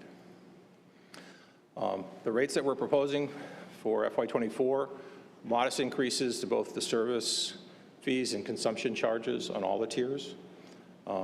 We're proposing an increase in the watershed protection fee. I'll talk about that on the next slide. And of course, different customers will see different percentages on their bill based on their water consumption and what tier they're in. We'll continue the tier 3 rate for the commercial, multifamily, residential, industrial customers, outside double rates, and of course, those customers that are served by the county's wastewater plant will charge them based on the fees that the county adopts for their part of the collection system, which is basically of the south of 70, east of RTP. Embedded in the rates is improving our watershed protection fee. We had a penny per 100 cubic feet, and we're proposing to increase that to 3 pennies per cubic feet. A penny per cubic feet generates about $100,000 per year. each year, and we've been able to use that money to, as it shows here, to protect over 400 acres of land and almost 22,000 feet of stream. We've been able to use that money to participate with our regional partners to leverage water conservation projects across the area. So we'll contribute with this, along with the City of Raleigh or the Land Conservancy, and the three of us will partner together to do a purchase. So it's been very successful. What we're proposing is to, embedded in the rates, is to move it up to 3 cents per 100 cubic feet, and to, especially since we'll be bringing Jordan Lake online, so we'll also be looking at protecting water land that's tributary to Jordan Lake as well, not just our lakes in the area. And as a reference, the City of Raleigh dedicates 11 cents per 100 cubic feet, and the town of Cary also does 11 cubic feet. The fiscal year 24 rates cover, of course, all of the operating budget. The operating budget also includes significant increases in chemical costs. We've seen our chemical costs triple in the last 2 years for our treatment plants. Any paper performance increases that are approved, debt service, pay-go funding for the CIP, fleet fund replacement for those water and sewer vehicles, water management vehicles, and the general fund transfer for the support of the general fund to the water and sewer fund. It maintains all the necessary debt covenants and maintains all of the correct operating reserves that are appropriate, which is 180 days of operating funds for the utility. As you can see here, these are the actual increases, 38 cents on the service charge for water, and the other increases that are shown here for the tiers for the increases, and then on sewer, a 41-cent increase on the service charge and a 26% on the volume charge.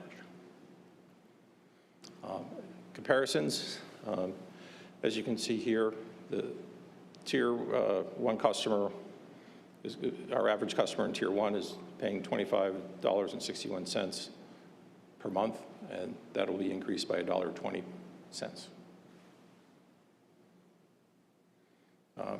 In comparison, prior years we've shown donuts. We moved from donuts to ice cream. We thought about eggs, but since Manager Page used eggs in the budget kickoff, we didn't go there.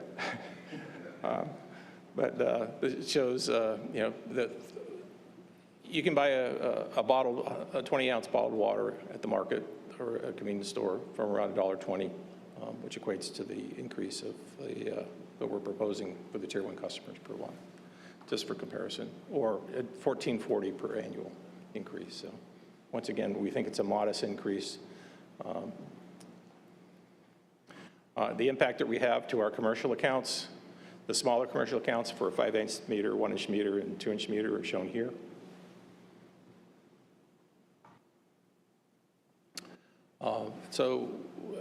Summarize, as I said, different customers will see different rates, but we do have to put a percentage up for consideration. And this, what we're showing here is what we have in all prior years is the typical customer in tier 3. So when you look at those changes to the service charges and the tiers increase, that will equate to a 5.2% increase to their average monthly bill. That is under the 5.5 of the budget guidelines that was adopted by council. I did want to point out that last year we were projecting 4.8 for this year. But certainly the increase in costs and the huge, the rapid increase in construction costs that we've seen have made a major impact to our financial projections. So that has made us kind of move, instead of the 4.8, which we projected last year, to proposing the 5.2 that we're requesting this year. As always, we check in to see how we're doing. This is the dashboard from the School of Government Environmental Finance Center.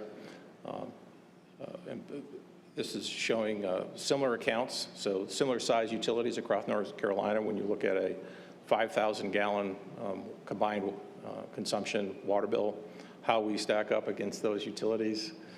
As you can see, for the bill comparison, we provide very good. The conservation signal is very strong. Cost recovery is good. But really the most important dial is the one in the lower right, which is the median affordability, which looks like the median household income in Durham. And we really want to see, it's recommended that that be under 2%. Our goal is to drive that down as far as possible, but certainly as we see the median household income that number grow significantly in Durham, we still are very cognizant of the impact that the rates have on our fixed income and low income tier 1 customers. So we want to make sure that we have affordable rates as possible. When you look at the same dashboard, but just looking at where we are in the area, once again, our bill is relatively low to the utilities that are around us, and then the conservation signal is not quite as strong as some of the smaller utilities that really have to push conservation because of the capacity issues that they have, but the affordability issue is still strong. As far as the larger utilities, when you actually look at the total bill, overall, here's some of the larger utilities in and around North Carolina and some of our utilities, our neighboring utilities. With that, I open it for questions. Open it up for our colleagues. Councilman Williams. Thank you so much. It's always so exciting to hear you speak. You know, it's just, I'm joking with you. Thank you for this information. I'm going to ask a question that I don't want specifics to. I just want to know yes or no, and maybe we can, for the sake of dignity. When it comes to the hardship, are we seeing any common trends regarding geography or demographics, or is that data that you collect in regards to residents who need that assistance? We use it, we look at where we see a high level. What we're working towards is looking at where those addresses are across the city. Yeah. And targeting programs in those areas to where we're looking at how we can communicate better in those communities for the residents to better understand what options they have to be able to help with the situation that they're in. So that's really, we're very aware of that and working with that. And as we get better data, we'll continue along those lines. okay, and that's why I was asking. I'm glad you guys are already on that. Yeah. I appreciate that. Thank you. Any other questions? Councilwoman Johnson, then followed by Mayor Pro Tem. Thank you. Thank you for your presentation. It's always really interesting. And thank you for replacing the lines in my neighborhood. Really excited about that. I was it's always good to see this average daily consumption chart over the last 20 years, that even, with the increase in population, we're still using less water overall than we did 20 years ago, which is really amazing. And I know I changed out the toilets in my house with the city exchange program. Like, I think the city and the department has done a really good job at moving people towards more conservation, which is great for the city, and also meets all of our environmental goals, which is really great. The $160,000 that you mentioned that folks had used out of the hardship funds that we were getting from other sources, is that going away like in the next fiscal year? It's later in the fall. Later in the fall. Okay, so yeah, please, come back to us if you see those funds getting low. I think we all share a commitment to making sure that we have what we need in that fund.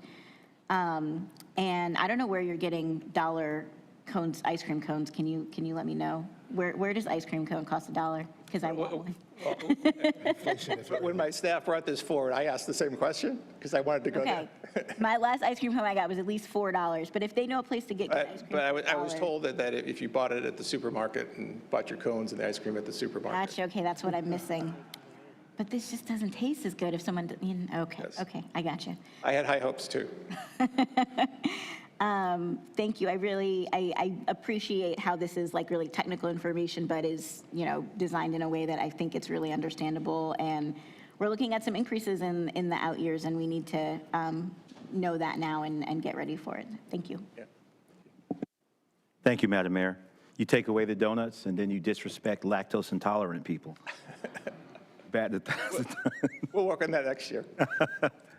Let me thank you for this great presentation, and I want to echo my colleagues' emphasis of the dashboards at the end of the presentation. Really, really useful, particularly when you're talking with other colleagues from other municipalities about what's going on in your city. I want to brag on our water department for a bit. I was just in Washington a few weeks ago at the National League of Cities. I sat on a panel to talk about, kind of reflect on the work Durham was involved with, some other cities. I think Minneapolis was one of them, and our cities assessing fines and fees equitably, our CAF work. And I was just so proud to be able to talk about and to hear others lauding what was going on in Durham in terms of our water equity. We showed how we tweaked the letter, the cutoff letter, that language and the difference that made. Integrating lost revenue from cutoff fees into gradual fee increases was brilliant. I had so many questions from colleagues around the country about the possibility of doing away with the cutoff fee and just recouping it in gradual rate increases. So I just want to congratulate you on that. Durham continues to be lauded for having some of the best tasting and looking water in our state and in the country. So I just want to thank you for the work that you've done in this presentation. I want to echo also our commitment to making sure that our hardship fund stays flush. I'm glad to see more usage is occurring. Once upon a time, we were wondering why more folk weren't using it, but I think the tweaks in our communication protocols, I have a personal story I want to share with you in a minute as well. But quick question, and I didn't pull the item, but the Parkwood lift station in terms of our CIP, when we're repairing our lift stations, is it the worst ones or the most dated ones first, or the ones because of perhaps development in that area and increased usage or pressure on it get prioritized? Is it just pure date or usage of the equipment that determines who gets to the front of the line in terms of that stuff? We look at it across all of those areas, and we try to do a multi-pronged approach. You know, the Parkwood itself is in poor shape, but we also know there are development in the future, especially coming from that area, that we need to do. The example that I put on the wastewater collection system slide, where we're upgrading that was pure development driven. Some of the projects that we're doing in and around town, we have a sewer main upgrade that we have coming forward, replacing the line in Forest Hills Park. So we look at all of those together and try to prioritize, certainly some from a maintenance standpoint we have to go forward with. Some are critical to make sure we have the capacity for development and also capacity for the city's comprehensive plan. So we're really kind of molding them all together and not necessarily doing just one at a time. We're kind of doing all of them at the same time. Right. Program. That's very helpful. That's good to know. Thank you. Sometimes I'm a little slack in paying my water bill or getting my mail out of my mailbox. And the last couple of months, I had some major renovation work done at my home, and my water bill started to look like my mortgage. I got a call from one of the proactive call, because they had noticed, the person didn't indicate that they knew who I was, but indicated that they saw the fluctuation in the bill, talked about the possibility of, if you send in your proof of construction and work at your home, how they can prorate it or do a reduction in the bill. We talked for a good while, incredibly professional, but to see those type of interventions at work firsthand, not as an abstract thing you kind of vote on and let go, but as a citizen, a resident of the city, was just really, really gratifying to me. And I thought I had the name written, but I'll get you the name of the person. Really excellent customer service. So I just wanted to commend you on that and your entire shop on the things we're doing. We know we got a lot of work to do. We know that these bills hit certain parts of our population disproportionately, but I want to commend you and your entire team, Madam Manager, you and your entire team, and on the really leaning in on equity and the work that we've done in terms of water affordability that's being recognized around our country, literally recognized around our country. So I wanted to thank you for that and share that story. I'm going to do better about getting it in on time, but I appreciated the call and appreciated the offer for help as a resident. That made me feel very proud to live in this city. Finally, there are reports that $700 million for Lake Jordan. There are reports that about $100 million of that is for refurbishing your office. You want to speak to that? You don't have to speak to that now. Thank you, Madam Mayor. Thank you, Mayor Pro Tem Millen. I would like to go back to your previous comment about our customers billing services, and I just want to once again laud our customer billing services department for the tremendous job that they do. They're just phenomenal. I mean, they're talking to anywhere from 5,000 to 8,000 customers per month, and they just do a tremendous job working with our customers. And I'll certainly appreciate and pass on your comment. Please do. Please thank them for us. Thank you.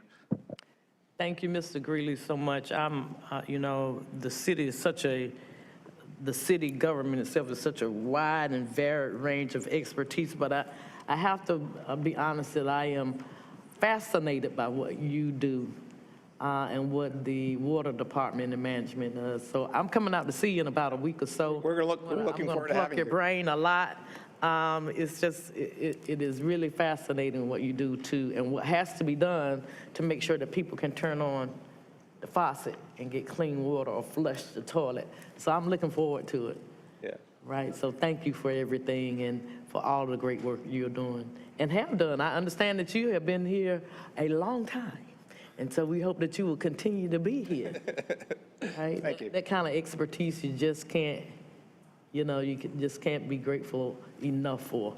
So we're glad that you're in the space that you're occupying for the city of Durham. Right. Thank you so much. Thank you. I want to thank you on behalf of our whole department.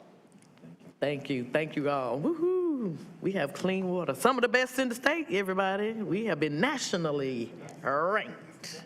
It is the best in the state. That's right. Number one. Number one. Thanks to these people. So, kudos to you. Thank you. We got a little out of order, so I apologize to the Neuse River folk who should have been first, but we're actually going to deal with our guests first, who are the Triangle Apartment Association. But we still have one person on an item as you come forth that had signed up according to our clerk to speak to item 28, which is Ms. Wagstaff. Ms. Wagstaff, you have 3 minutes. We're still searching for Ms. Molina, who came back again, but is gone again. But Ms. Wagstaff, I'm sorry, I missed you on item 28. You have the floor for 3 minutes. Well, Madam Mayor, since I have 3 minutes, I'm not going to use 3 minutes because I think I addressed the question that I had about item number 28. And I think that I acknowledged that citizen Pamela Andrews had addressed some things, some concerns. I think she put some questions on the floor. And like I said, my biggest concern is that this project has come back again, this annexation, not this rezoning, this annexation, even though there's no timeline on when and how long it takes to come back. It's very suspicious that this item has come back to this council in less than 60 days, and it has moved to the front of the line ahead of other projects that probably are on the books. And it happened to be just unfortunately or inadvertently, it happens to be a project or an annexation that occurred that actually for me and other citizens feel like this was the conduit to the storm that came afterwards with one of our council members. So it's very concerning that this is back on the agenda when it failed the first time. So it's going to be interesting to see how this pans out on Monday, because we do know that one of the members of that 4 votes is missing. So we want to see how this is going to work on Monday when this item comes back up for a vote. And if it fails again, will they just keep bringing it until they get those 4 people together and vote, or will they fly this person in for this vote? We're just concerned about that, and the community is watching. But thank you, Madam Mayor, for giving me this time. Thank you, Ms. Wagstaff. We now turn to our affordable housing deep dive presentation from Triangle Apartments Association, which is item number 25. I believe this is our last deep dive presentation, and I've looked over the information, and this is a great way for us to end our deep dive. So turn it over to you, sir, if you would please state your name, and we're ready. Thank you so much. Good afternoon, Mayor and members of the Durham City Council. Thank you for the opportunity to appear before you during today's work session. I've enjoyed watching all the affordable housing deep dives, and we're very grateful for the opportunity to close out this series and to have this opportunity to speak with you today. My name is Dustin Ingleton, and I'm the Government Affairs Director at the Triangle Apartment Association. I'm joined today by a delegation here. On the staff side, we have our Executive Director, Josie Eatman, and my colleague in the Government Affairs team, Kim Ratliff. I'm also joined by our 2023 Association President, Mr. Craig Nardi, and members of our board and leadership team. While I'll be doing the bulk of the speaking during today's presentation, they are available to help answer any questions that may come up during our discussion. Before we jump into our presentation, though, give you a brief idea of what the agenda looks like, and I'm going to start by telling you a little bit about our organization so you understand who we are and what we do, and then we'll jump into the issues. So, the Triangle Apartment Association is a nonprofit trade association serving the multifamily housing industry. Our members include individuals and companies who develop, own, manage, and provide goods and services to the apartment industry across the Greater Triangle region, which includes not just Durham, Orange, and Wake, but also an additional 8 counties, including your neighbors in Chatham, Granville, and Person counties. The TAA currently serves more than 1,100 member businesses, and our members collectively own and operate more than 160,000 apartment units across our 11-county region. It's worth noting that more than 35,000 of those units are located right here in the city of Durham. We are also an affiliate member of the Apartment Association of North Carolina and the National Apartment Association. I'm going to be breaking up today's presentation into 2 basic sections. First, starting with an overview of the current rental market in Durham, and in part 2, we'll look at some affordable housing solutions that we brought for your consideration. So, the first thing I want to note is that during today's presentation, we'll be using data exclusively from our friends over at CoStar and Apartments.com. They're a member company. There's a couple of reasons why we made that choice, and I just want to explain that before we get into the numbers.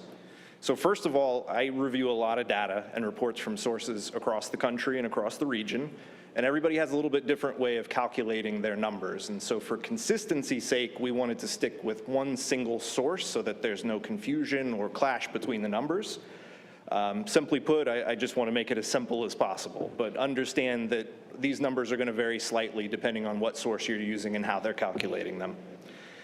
Second off, I want to give a shout out to the CoStar team because in my personal opinion, they provide easily the most comprehensive data set, and because we wanted to touch on a lot of different topics in today's presentation and keep it with one source and keep the consistency, we chose to go with their data.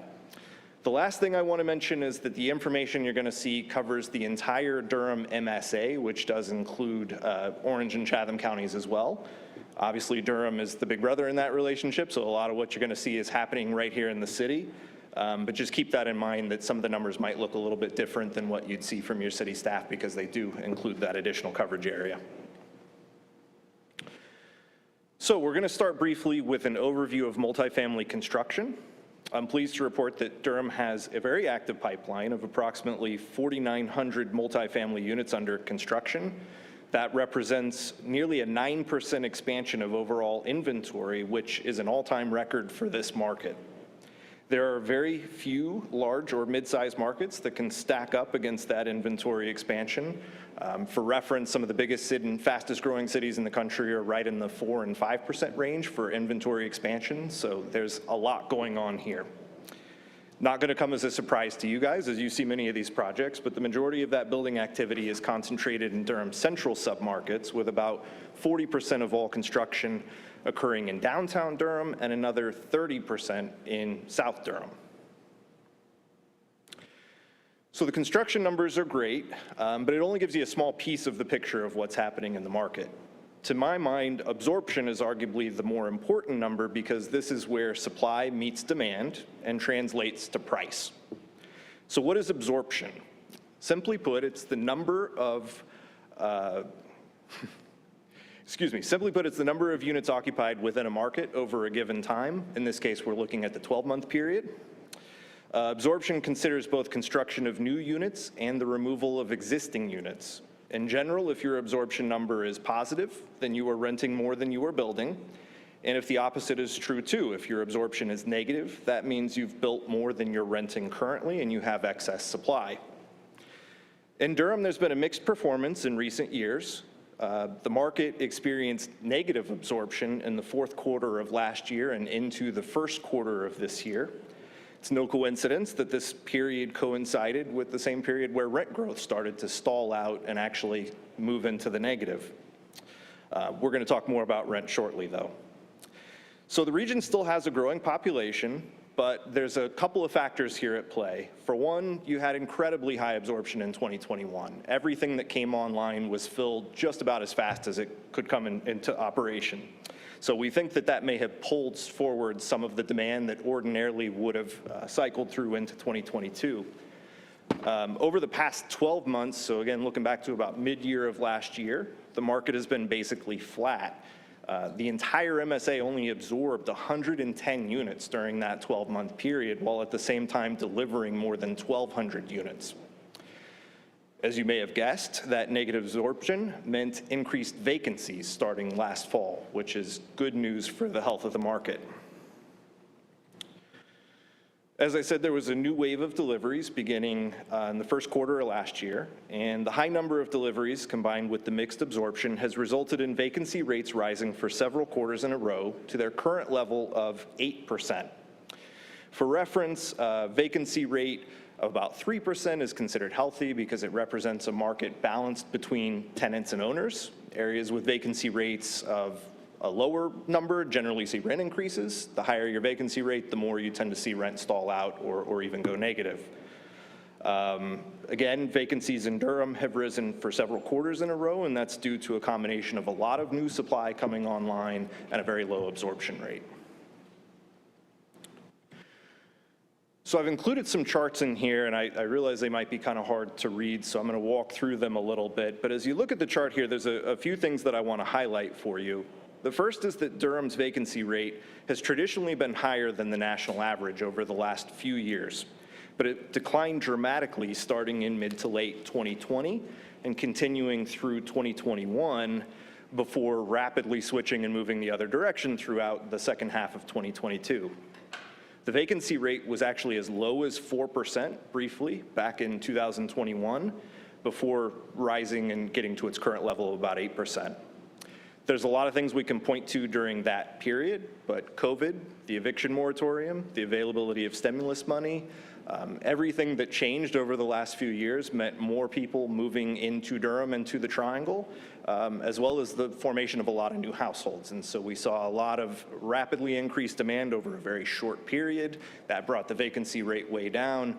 Now the market is starting to respond. You're getting more units, and the vacancy rate is starting to tick back up. The market is still struggling to keep up, but as new units are coming online, the vacancy rate is projected to continue to increase over the next 2 years before settling back down in a few years towards what's been the more traditional average. So we look at the next slide, you can see that this chart shows you the vacancy rates for different types of properties across Durham and across the United States as a whole. As you can see, the vacancy rate for all types of properties is currently higher than the national average, but it's significantly higher in 4- and 5-star properties as opposed to 3-star properties, which are generally considered workforce housing. That confirms what you probably already knew, which is that there's more inventory being brought online at the top of the market, and that segment is getting saturated. The difficulty of producing workforce housing means that there's more stability in the occupancy rates for those lower tier properties. So now that we've got some basic information about the supply, the absorption, and the vacancy, we're going to turn our attention to rent, which is, of course, the topic that most people focus on. The current market rent in Durham is $1,510 per month. That's materially lower than the national average of $1,650 a month, although I realize it represents a pretty large increase over the last few years. In the most recent quarter, which is Q1 of this year, rents ticked up slightly, which followed a decline over the last 2 quarters of 2022. On a year-over-year basis, rent growth is still positive at just over 1.5%, but that is because of high rent growth that occurred in the first half of 22 before the declines in the second half of the year. As we're looking out into the near term, annual rent growth is likely to become flat or even negative this quarter based on some of those factors we've talked about already. So this chart demonstrates the daily asking rent per square foot over the last 5+ years. As you can see, there was a slow but steady increase from 2017 through 2020 before things really started to take off in early 2021. That increase continued through the first half of 2022 before leveling off and actually declining to today's price of about $1.60 per square foot. Again, you see that reflected in the larger rent trends, but I just thought that was a real easy way to visualize it.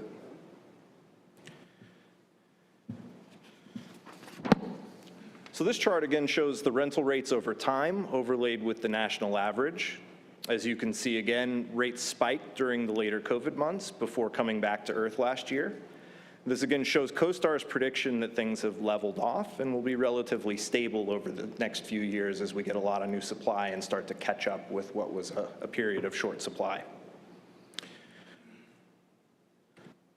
The last thing I want to share here is our key indicators, and I'm not going to spend a lot of time on this graphic, but I included it because it has some very good data points across different property types to give you an idea of where your existing inventory is and what's happening in each specific market segment. There are also some good historic benchmarks for your reference on a number of these indicators. So the last thing I want to mention before we close out the market overview section of today's presentation is that I've also included a graphic in the background materials for today's meeting. The graphic I'm referencing is from the National Apartment Association, and it details the costs associated with running rental housing properties. Again, not going to spend a lot of time on that, but I want to make sure that you know that it's there and that it can be referenced for those who might be watching from the public. It can be found on the council website. But I think it gives a really good viewpoint of the different challenges that go into maintaining and operating a property and where that dollar of rent actually goes as we're talking about the rent. So at this point, I'm going to take a pause and just check in really quickly to see if there's any questions or concern on the market portion, and if not, we'll shift into the next part of the presentation, looking at some suggestions. Any questions, colleagues? Councilwoman Freeman? Just a question on your key indicators as of the date, specific year. Yeah, so this report was from, I think, April 13th, so just after first quarter it ended. Okay. So, moving right along, for this section, we've basically grouped our suggestions into 3 separate buckets, and I'm going to talk a little bit in each section, but loosely, we've grouped them into engagement, to financial investments that the city can make, and then looking at some zoning and land use changes that we think can be helpful as well. So let me start this section again by just sharing my gratitude for the opportunity to be here. We really appreciate it, and this is a great conversation. I hope that this has been helpful for your work and that it'll be a great starting point, but I don't want this to be the end point for engagement with stakeholders like our organization.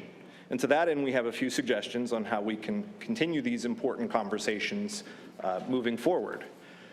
So our first suggestion is to bring back the Mayor's Landlord Roundtable. Many of you will remember this event from the pre-COVID days when the city convened landlords from across the city to provide important updates and engage on various issues facing landlords. We hope that as we start to put COVID in the rearview mirror and get things back to normal, that you all will consider bringing that series back because we think it's a really important tool for having that two-way conversation. I would also additionally encourage you to consider the convening of an affordable housing committee or advisory group that includes stakeholders from all sides of the housing picture, including landlords and housing providers. I know there has been a series ongoing with the Durham Regional Association of Realtors, and again, I want to commend you for being willing to listen and engage. I think that has been a really important conversation. But I hope that this series can be continued or expanded to include groups like ours and others, so that we can have a more robust and informed longer-term conversation about how to tackle housing issues in Durham. Lastly, I want to extend an open invitation for all of you to come visit us. We have a Government Affairs Committee, we have a Housing Affordability Committee, among other options, and you all are more than welcome to join us at any meeting at any time to come have a conversation about housing issues, and that can be either to present priority topics from the city's perspective or to engage our members on items that you feel they may be able to help with.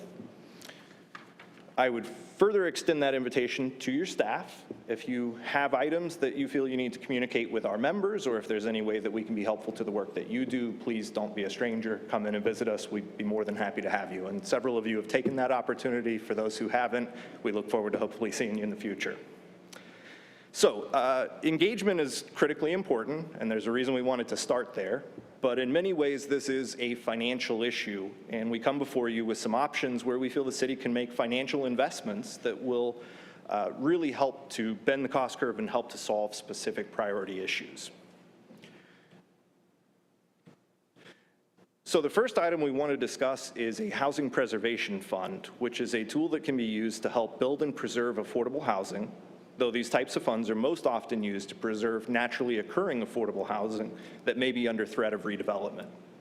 It's my understanding that such a fund already exists, and it's called the Durham Affordable Housing Loan Fund, but it is also my understanding that it has spent down all available resources and is currently operating with no additional funding.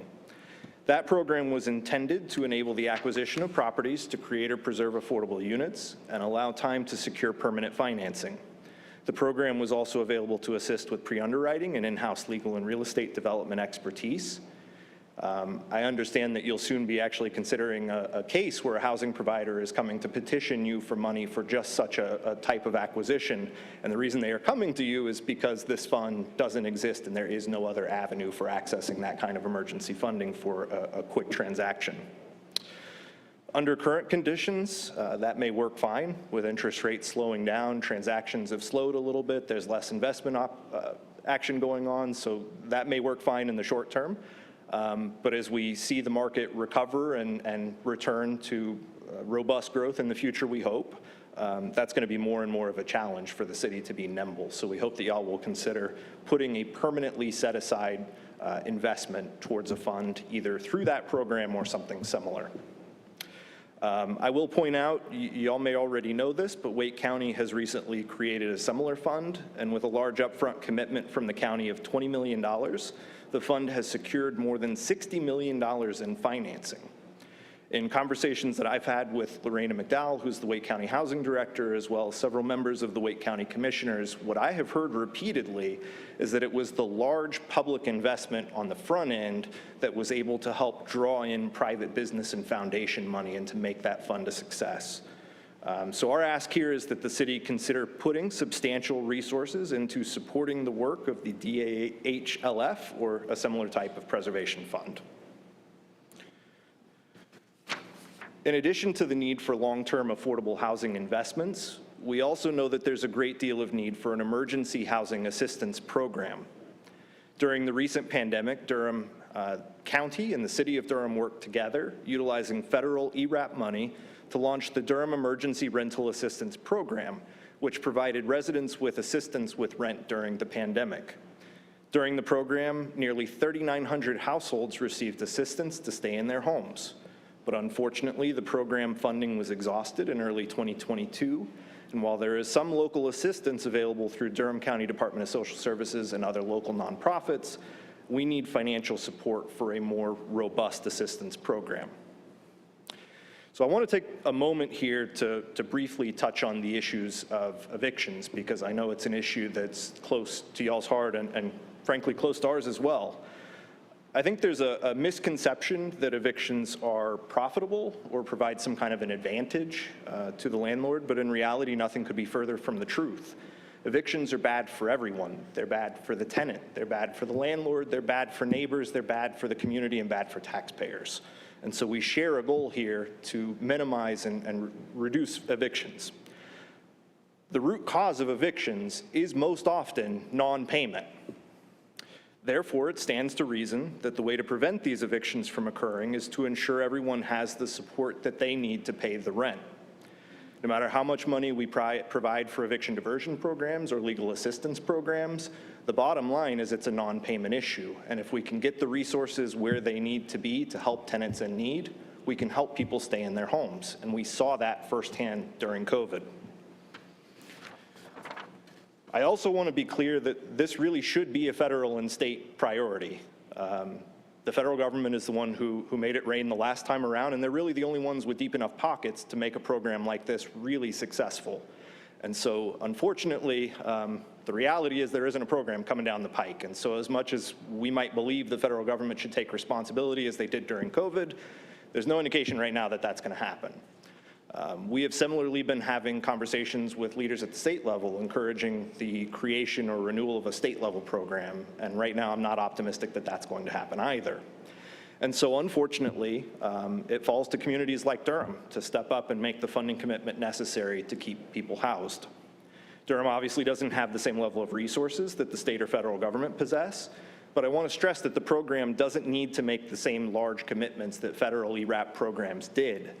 A recent New York Times investigation found that somewhere around 70% of North Carolina tenants were evicted for under $1,000 in non-payment of rent. And so we're not asking you to consider an 18-month commitment like the ERAP program made. We're not asking you to consider, additional investments, but even being able to provide that $1,000 sum for a family in need can be the difference between making a way into the shelter system or, substandard housing, or keeping your home, keeping your roof over your head. So strongly encourage the city to evaluate options for considering a local assistance program. The last item we want to talk to you about today is the Housing Choice Voucher Program. As I'm sure you all know, the Housing Choice Voucher Program, also known as Section 8, is the largest federal housing assistance program available across the country. Unfortunately, many landlords choose not to participate in the Housing Choice Voucher Program, which hinders the ability of voucher holders to find suitable housing. And we as an organization have been working with our members to encourage participation, working with stakeholders like the Housing Authority and others to do what we can at the local level to make things better. But in order to be successful here, I really want to take a dive back into why landlords don't participate and what kind of issues exist with the program so that y'all understand how we can work towards the common goal here. Again, I included a graphic in your briefing materials which outlines the standard leasing process for a market rate tenant versus the process for a voucher holder.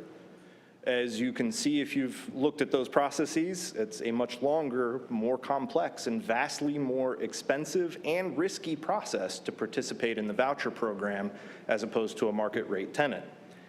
There is a perception that landlords are discriminating against the tenant by choosing not to participate in the program, but in reality, they aren't choosing not to participate because of the population served or the source of the income, but rather due to administrative complications from participation and gaps in communication and outreach. Our members recently visited Capitol Hill to talk with legislators about how the program can be streamlined and improved to encourage participation. And again, those are decisions that have to be made at the federal level. There's only so much we can do here locally. However, the good news is that there are models out there that work to encourage participation. The city can incentivize participation through things like signing bonuses, risk mitigation funds, upfitting grants, etc. Wake County has launched a landlord engagement unit and provides robust incentives such as sign-on bonuses, damage insurance, and renewal bonuses. I understand that here in Durham, there's a local nonprofit that's already received some money to pilot a program. That's a really great first step, but that we know that the money that's available for them to operate this program is not going to be enough to incentivize the number of providers we need to get involved in the voucher program. And so we hope that you'll consider making a more robust long-term investment into incentivizing landlord participation. So, all of that being said, I want to take a moment and level with you. Even if you take action today on all three of the items we presented, and even if you throw the entire city budget at these three programs, it's not going to be enough, right? Housing is one of those issues that is going to take an everything and approach. And so money is important. There are investments you can make, but it will not solve the problem alone. And so part two of that is looking at ways that we can help streamline the development process, make it cheaper and easier to build and operate housing, and to encourage affordability through the market. So the first thing I want to say here is that I'm not going to offer up a lot of specifics in this section. As you all know, zoning and land use items are incredibly complicated. They can carry unintended consequences, and as a result, there needs to be a very deliberate process with a wide range of stakeholders to find the right answer. I'll again reference the need for a permanent standing group of stakeholders to take on issues like this moving forward. With that being said, there are many rules and regulations that the city does have control over and which do have an impact on the price and availability of housing. The city should evaluate the current code and look for opportunities to cut costs and barriers to development wherever possible. There are currently amendments before you that, among other things, will simplify the way height is calculated, remove parking minimums, and expand flexibility for ADUs. These are all positive steps and should be adopted. Other items I would encourage you to investigate include legalizing townhomes and small multiplex projects across the city, evaluating restraints on small-scale apartments and making changes on things like density measures, lot size, yards, and building heights to increase the viability of more projects, expanding opportunities for by-right development of multifamily properties by upzoning along transit corridors and major throughways and in commercial zones, evaluating infill standards and looking for opportunities to streamline development where existing infrastructure exists, and creating a fast-track program for accessory dwelling units and exploring opportunities for the city to help provide financing support in exchange for affordability commitments on those units. To be clear, none of the changes that we're talking about here are going to provide housing at 30% or 50% AMI. There is a certain segment that no matter how many great decisions you make and no matter how many good choices you undertake, are always going to be a challenge to house. And so you really can't go at this with just money or just reform. It needs to be both. The two buckets go together, and every reform you make on the land use side can help you to save money on the other side.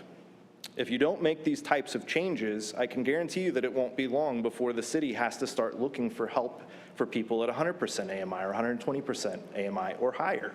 Right now, we don't have to do that, but I can tell you in places like California, they do. And so you don't want to wait until you get to that place because the budget will be gone really quick. Again, this is happening across the country. It's not a place that you want to be. So in conclusion, I want to thank you again for the opportunity to speak with you today. In my opinion, housing is one of the most critical issues in our community as it stands at the intersection of so many things: schooling, healthcare, public safety. The choices you make on this issue will have a profound impact on the city for years to come. And I hope that our presentation today has provided you with some insight into how you can tackle this issue. At this time, I'll open up once again for questions and any points of clarification. Thank you so very much. That was very informative, kind of eye-opening there. Colleagues, questions? No questions at all? All right. You have one? Yeah, I was just going to say I really appreciate it. I don't know who said it before you started, but they said it was really eye-opening, and it really was. One data point that I wish I could see along with the actual categories that you had was the AMI levels with that information so that we could see it all in one place. So those who are following along, I believe if you look at the asking price and multiply it times 40, that is what you'll need to make to afford that particular tier or star level, however you indicated it. But this was really eye-opening. And I just made a comment. I just provided an instruction that I'm not an expert on. So correct me if I'm wrong. Multiplying the asking price by 40 to get the what's needed to afford that, is that appropriate? Roughly. I mean, every property operates. Shakings, yeah? Okay. Yeah. Roughly. So that's just for anyone that's following along. I think what was also most eye-opening was the suggestions right there at the end. We're always talking about, providing affordable housing, but a few factors that we usually leave out is, what are the factors in the market that are driving the cost? We also usually talk about what we are doing on the local level, what we can do. We never can do enough. appreciative of that statement, but we are committed. I started the meeting out with my comments about that. I would love to see more, as I stated, the challenge is out there. I would love to see more private entities get in the game, and I don't know if we could create a fund or what, or even identify the Affordable Housing Loan Fund as a method in which people could donate to from the business community, from the actual clergy community, and so on and so forth. But yeah, lastly, we have some things coming up, and it's amazing how I believe most folks are in agreement with those suggestions right there at the end. I look forward to discussing those in the near future on how we could approach it from the other side, from the industry side, to attack the affordability crisis around housing. So, thank you. Anybody else? Mayor Pro Tem. Thank you, Madam Mayor. Good afternoon. Thank you so much for being with us and for a great presentation. I do want to just maybe a couple observations and one quick question. I appreciate your recommendations, the roundtable of having different stakeholders. It's refreshing to hear because there are some in our public square who think that all developers are bad, period, whether they're small or large. So I think to have a space where all stakeholders are at the table. The government, we don't build houses. Developers do. I didn't build my house. The developer did. So I think having a space where all stakeholders can be at the table and talk in an open, more light, less heat way is a very helpful recommendation. So I thank you for that. I do want to say a little bit, and I appreciate your advocacy on behalf of landlords. But you and I both all know all landlords are created equal. And I know while some of them may be concerned about red tape in terms of taking Section 8 vouchers, there are indeed, and this is anecdotal to some degree and scientific and others, there are some who see more value in getting folk who are not bringing vouchers, who will bring full market rate spending to their developments. For example, if the issue were truly red tape, why would we need to incentivize damage insurance? What do you what kind of client are you expecting to come in? Yeah. If it's red tape, why do we need to incentivize damage insurance? That's a really good question, and I'm glad it happens every once in a while. I included that, I think, in the package of red tape. I didn't mean to imply that specifically was red tape. What I've heard from talking to a lot of housing providers over the years is when you're bringing in a market rate tenant, they are providing a security deposit. If there are damages that exceed that deposit, there are remedies through court where you can recover those funds. When you were dealing with a low-income client through a program, they're first off not putting up a security deposit oftentimes, and so there is no fallback there. And if and when damages occur, you're pursuing someone who is low income through the court system, you are unlikely to recover anything. Right. And so if I'm looking at the risk for my property, and I've got a market rate tenant who I know I can hold accountable for any damages that might happen, and then I'm looking at a voucher recipient and know that that may not be the case, that's a place where the city can step in and eliminate that barrier. Fair answer, fair answer. When you say communication and outreach, could you give me what are some examples? What do they mean, landlords mean by lack of communication and outreach? Outreach from whom to whom? Or? So to simplify it, if there's an issue with a market rate tenant in a particular property, you are calling the tenant, you are writing the tenant, you are dealing with the tenant. At a point where the housing authority is involved, you are dealing with the tenant and the housing authority and perhaps other programs.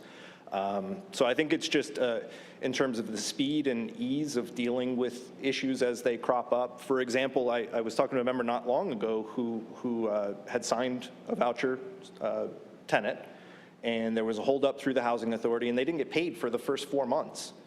Normally, that's something you can go knock on the door, you can drop a letter, you can have a conversation with the tenant and figure out what's going on with the rent. That is not so easy with the housing authority, for better or worse. And I understand they have staffing issues. I'm not here to bash the housing authority by any means, but it's not the same. Mm-hmm. It is a different process. It is a challenge. So one of the marks on or stars in Durham's crown is as far as regional economies go, Durham is one of the main driving forces of our regional economy. And given that standing, I want to ask your opinion on something. Do you think it would be a good idea if we just did a moratorium on all development for, say, like 6 months or a year? We just said no to everything. You think that would be helpful? I think that'd be about the worst thing you could do. What the city of Durham is facing, along with the Triangle and many cities across the country, is a supply issue, really. And we've seen with the massive amounts of new building that you guys are starting to get ahead of that, and that's where you see the vacancy creeping up, rent starting to stabilize. That's a good place to be. But if you stop now and for any period of time prevent new construction, you're putting yourself right back where you were 2 years ago, 3 years ago, where there's a lot of pressure on existing housing stock. And so my advice would be anything but that, honestly. Fair enough, thank you. And final question, some of the recommendations you ticked off in terms of parking minimums and other things making the building more affordable, it's been packaged under another name that's gotten a lot of heat in our public square, SCAD amendments. They sound kind of like what we've been asked to do by some in the development community. I have not taken a position on it publicly. I don't know where I'm coming down on SCAD. I have not said anything about SCAD publicly. But I do wonder, why would those things, you think, be helpful in terms of parking minimums and flexibility in terms of development? Why do you think those things would be helpful? Well, first and foremost, there's a very high cost associated with parking, and it's going to vary depending on the project and the type of parking provided. A surface lot parking spot may cost you $10,000. A structured parking in a downtown unit might cost $50,000. And so when you're looking at the unit price, which is what's going to impact the ultimate asking rent, if you're mandating that the cost of that unit be $50,000 higher than it would otherwise be, you have increased the price of housing. Now, it's a values judgment on whether the parking space is worth that cost.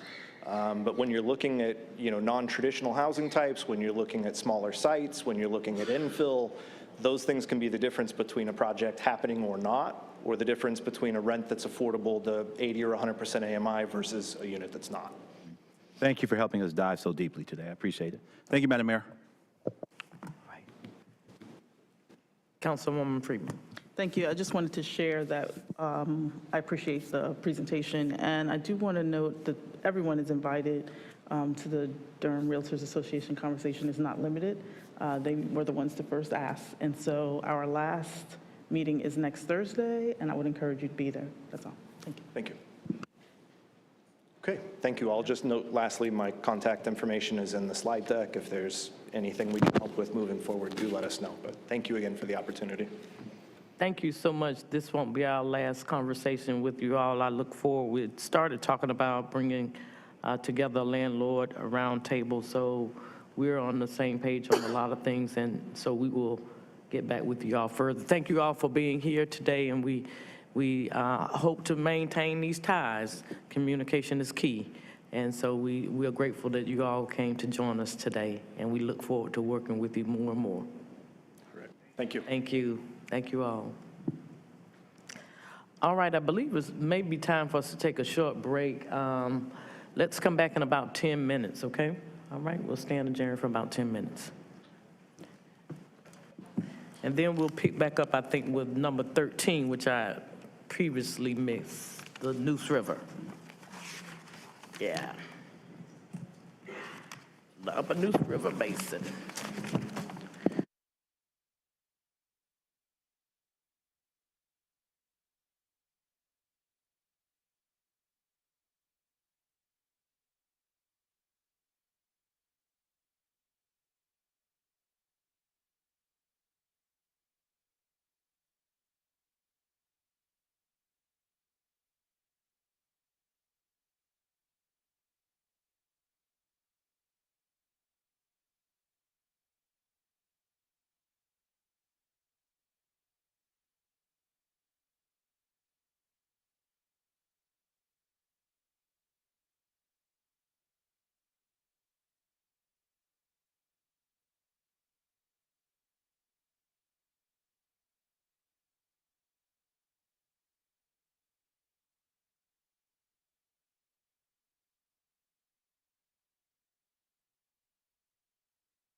Mayor, we've got Ms. Molina's written comments. See Diana sent us.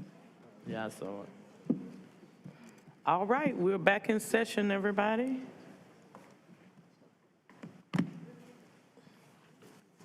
We will now turn to item number 13, which is the resolution to support the Upper Neuse River Basin Association UNRBA FY 2024 budget. Good afternoon.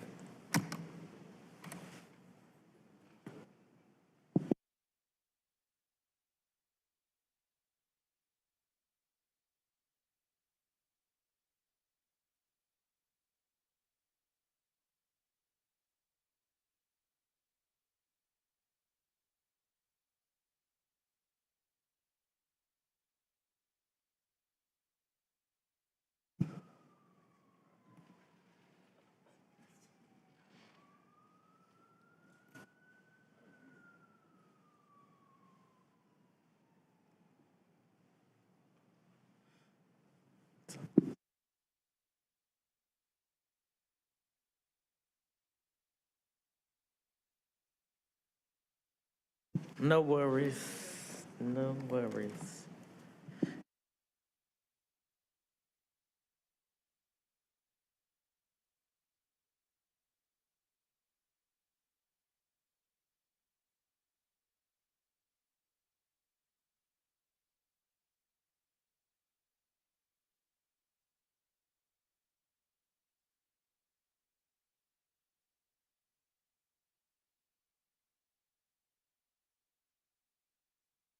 Start working, they start working. Okay. So I'm going to jump right in.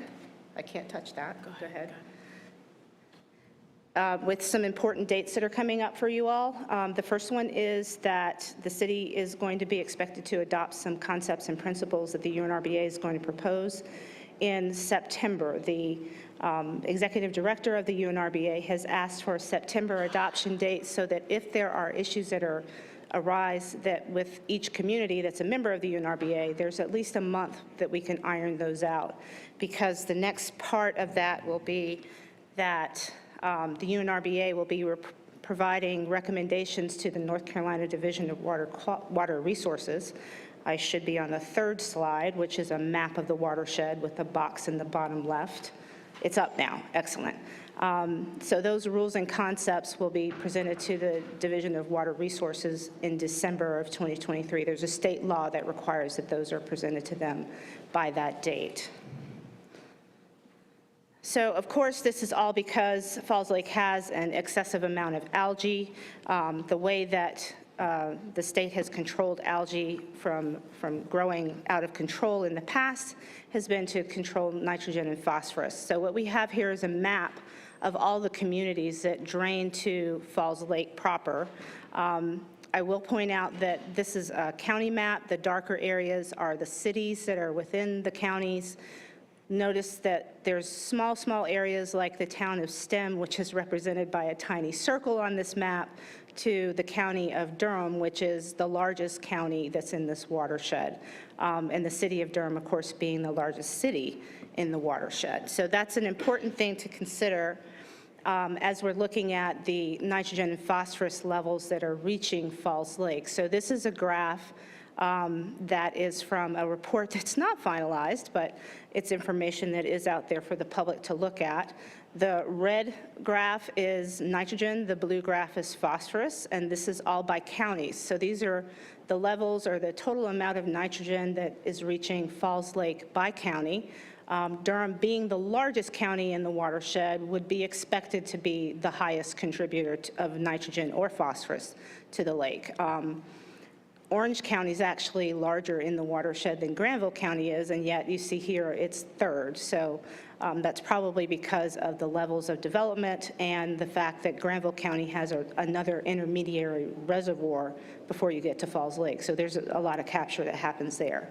So on the Durham bar, you'll see that there's a little cross-hatched area that's all the way to the left of the Durham bar, that is the city of Durham's contribution. And that is only from land sources. That does not include the wastewater treatment plants, which would move that bar over a little bit more, a very little bit more for phosphorus, slightly more for nitrogen. The wastewater plant is really not discharging much phosphorus at all anymore. So when you look at the crosshatched bar and you kind of go down the graph, you can see that in nitrogen, the city is a pretty good contributor given the size of the city's land area compared to the rest of the counties. In phosphorus, it's pretty dramatic. So that crosshatch area, when you, again, look down the graph, the city of Durham is producing almost as much phosphorus getting to the lake as Orange County and Person County, a little bit less than Wake County. So that's a really important thing to note. And when you try to do a deeper dive into where nitrogen and phosphorus are coming from within the city, and remembering that this is all from 2015 to 2018. So all of this is based on monitoring data. Monitoring data takes time. It is not continued infinitely. There's a start and stop unless there's a lot of funding that's put to it. So this is all based on 2015 to 2018. So you can see here for nitrogen, the developed lands are the highest contributor of nitrogen. Developed lands would include where we're sitting right now, literally, and this would be considered high-intensity development, which is downtown, and it goes all the way to low-intensity development, which would be representative of maybe 1 or 2 acre lots that are outside of the city limits or just barely in the city limits and pretty much no commercial development. So that would be considered low intensity development. Developed open space is another big area for us. When you think of developed open space, think of things like parks, baseball fields, soccer fields, grass, tennis courts not paved, but also think of right-of-way. The right-of-way to non-DOT roads is included in there. DOT is in a separate category. They have their whole own chart, but non-DOT right-of-way is in developed lands, and it is actually most of what is showing up in this graph is non-DOT right-of-way. The phosphorus bar, you see stream bank erosion is much, much higher than everything else. So we've talked about stream bank erosion before in the context of increased flows that are hitting streams that then pull the sediment literally out of the banks. If you're from other areas, not here, you might see the stream banks are kind of like this and they slowly go up. A lot of the stream banks in the city are like this. They're like a C, and the top is always caving in. So that's part of stream bank erosion as well as the part that's in that curve of the sea. So that's what we're talking about there. And there's a lot of stream bank erosion in the city as well as other places in the watershed, particularly where there's Triassic soils. We have a lot of that happening. I did want to make a distinction between sand filter discharges and septic systems. So septic systems might be individual residential septic systems, or they can be septic systems that are serving schools. They can be septic systems that are serving small businesses. Sand filter discharges still have a septic tank on the land, but because the discharge from the septic tank can't go through the ground, can't percolate, if you're familiar with that term, a lot of those systems get a pipe to literally pipe the wastewater that comes out of the septic tank to some kind of a drainage design. It could be a ditch, it could be a stream, it could be a river. It's probably not Falls Lake, but it could be all of the other things. So that's the difference between a sand filter discharge and a septic system. They both have septic tanks, but the way that they get rid of the wastewater is different. So hopefully I've convinced you that Durham is part of the problem and part of the solution. So where the UNRBA is now is developing preliminary concepts and principles. We realized a couple of years ago that we were not going to be able to, as a group, provide recommendations for rules in the time frame that we've been given by the state, which is to give things to the state by the end of this year. So instead, we've stepped back a little bit and said we can provide the state with concepts and principles so that the state doesn't, or tries not to go outside of that. This is a similar approach that happened in 2010, where the city and pretty much all of the communities in the watershed, with the exception of the city of Roxborough and the city of Hillsborough, all adopted consensus principles, which I know you've seen before, and submitted those to the state, which seriously influenced the way that they produced the rules for Falls Lake. The consensus principles are the reason that I'm talking to you today, because when we all realized, and we realized this before the state did, what the cost was going to be of these rules, we said we have to have a chance to go back and look at this a little bit deeper. There were some problems with the original rules. One of them Don Greeley mentioned to you earlier. 2007 was a pretty drastic drought for this region, and that was one of the years that was considered for the baseline for the previous rules. So all of the communities agreed that we needed to not be basing management on drought years. We need to be basing it on something that's more normal. So these are the principles and concepts. They are incredibly fluid right now. So this is as it was when I submitted this item, which has been several weeks. They have already changed again, and they will probably change again before they actually come to you for adoption this fall. I did want to get them in front of you so that you could see some of the things that we're considering. We want to do still a whole watershed health approach. We have been talking since we started about avoiding silos, because right now, the way the rules are written, it pits individual types of sources against each other, and we can't help each other try to meet the reductions. And we want to get rid of that completely, so there's no silos. We have lots of agreement from other groups, from the agriculture industry. We have lots of agreement with them to do that. We have agreement with DOT. So I think that will move forward, and we've been working with the state on that. We're trying to expand the types of practices that we can get credit for. We're always trying to expand that list, because the state has a fixed list right now, and we are always trying to add things to that list. Being fair and equitable, so if you're not an outsized part of the problem, that you are not expected to be an outsized part of the solution. The address environmental and social justice issues one is an interesting one. It's gone from having a lot of words to having a few words. I'm trying to push it to have a lot more words again. We'll see what happens with that, but that would be one that you all would probably be interested in when it comes back later. I think I will stop that there.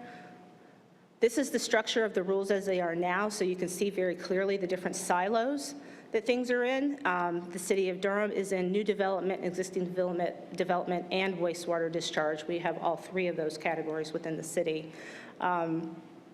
The existing development, of course, being the elephant in the room. That was the impetus for developing the IAIA, the Interim Alternative Implementation Approach. So this kind of structure is something that we're trying to get rid of. Down to the money, the budget for next year has been proposed at $1,204,940. This is how it's been allocated through the different programs that the UNRBA funds.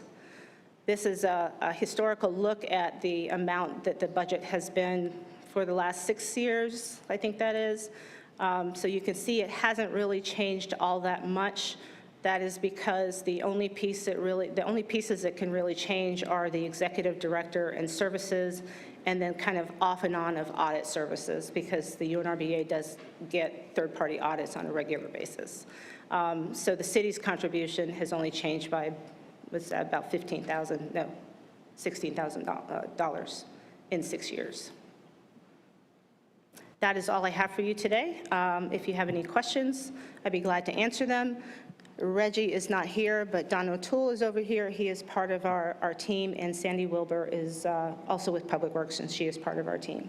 Thank you. Thank you so much. Colleagues, questions? I do have one. If you could go back to the, the stream bank erosions.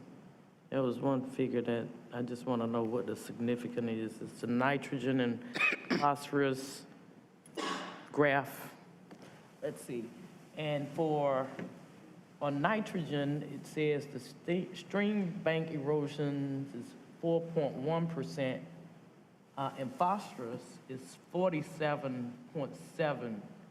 10 times higher, yes. Can you explain a little bit about the significance of those numbers? So that is really just a function of the chemistry of the soil in this area. Our soils are phosphorus poor. They're phosphorus rich in some areas. Most places need nitrogen. That's what we usually are adding, even if you're trying to grow flowers or a garden in your yard. You're usually adding nitrogen. So that's really just a function of how much nutrients are in our soil, and we have a lot of phosphorus in our soil. Thank you. Any other questions? Councilwoman Freeman. Thank you. Just to follow up, is that because it's clay soil for the phosphorus? And I just wanted to ask, who covers the stream bank erosion abatement for the city versus the county? So there isn't a specific group that covers it. The city has done some stream bank erosion projects. County Soil and Water has probably done the most stream bank erosion projects within the county and the city over the years. So I don't think they have a project right now, but they have done quite a few, and quite a few of them have been pretty large. Right now, Sandy Wilbur, again in Public Works, is working on a stream bank restoration project. So we have it kind of in a couple of categories. We have it stop the sediment from moving is the simplest category, which might be just throwing a bunch of rock on the banks, to complete restoration of the stream banks. So going from the sea, again, to something that is kind of very gradually going up with a lot of vegetation. So all of that is what I'm talking about, from throwing rock there to a real restoration. Any of those could be stream bank fixes. And what do those costs look like? I cannot give you costs for that. Million? Do you know what 5 million, 10 million? Well, it's usually estimated by linear foot.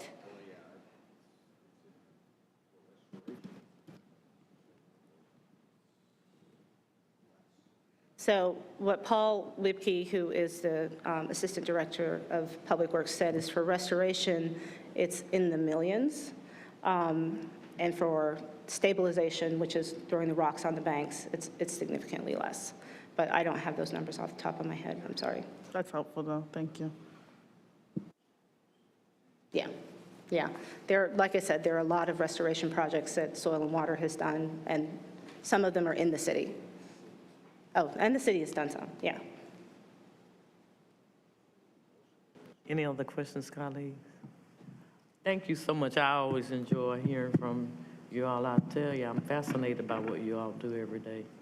Maybe that'll be another career choice.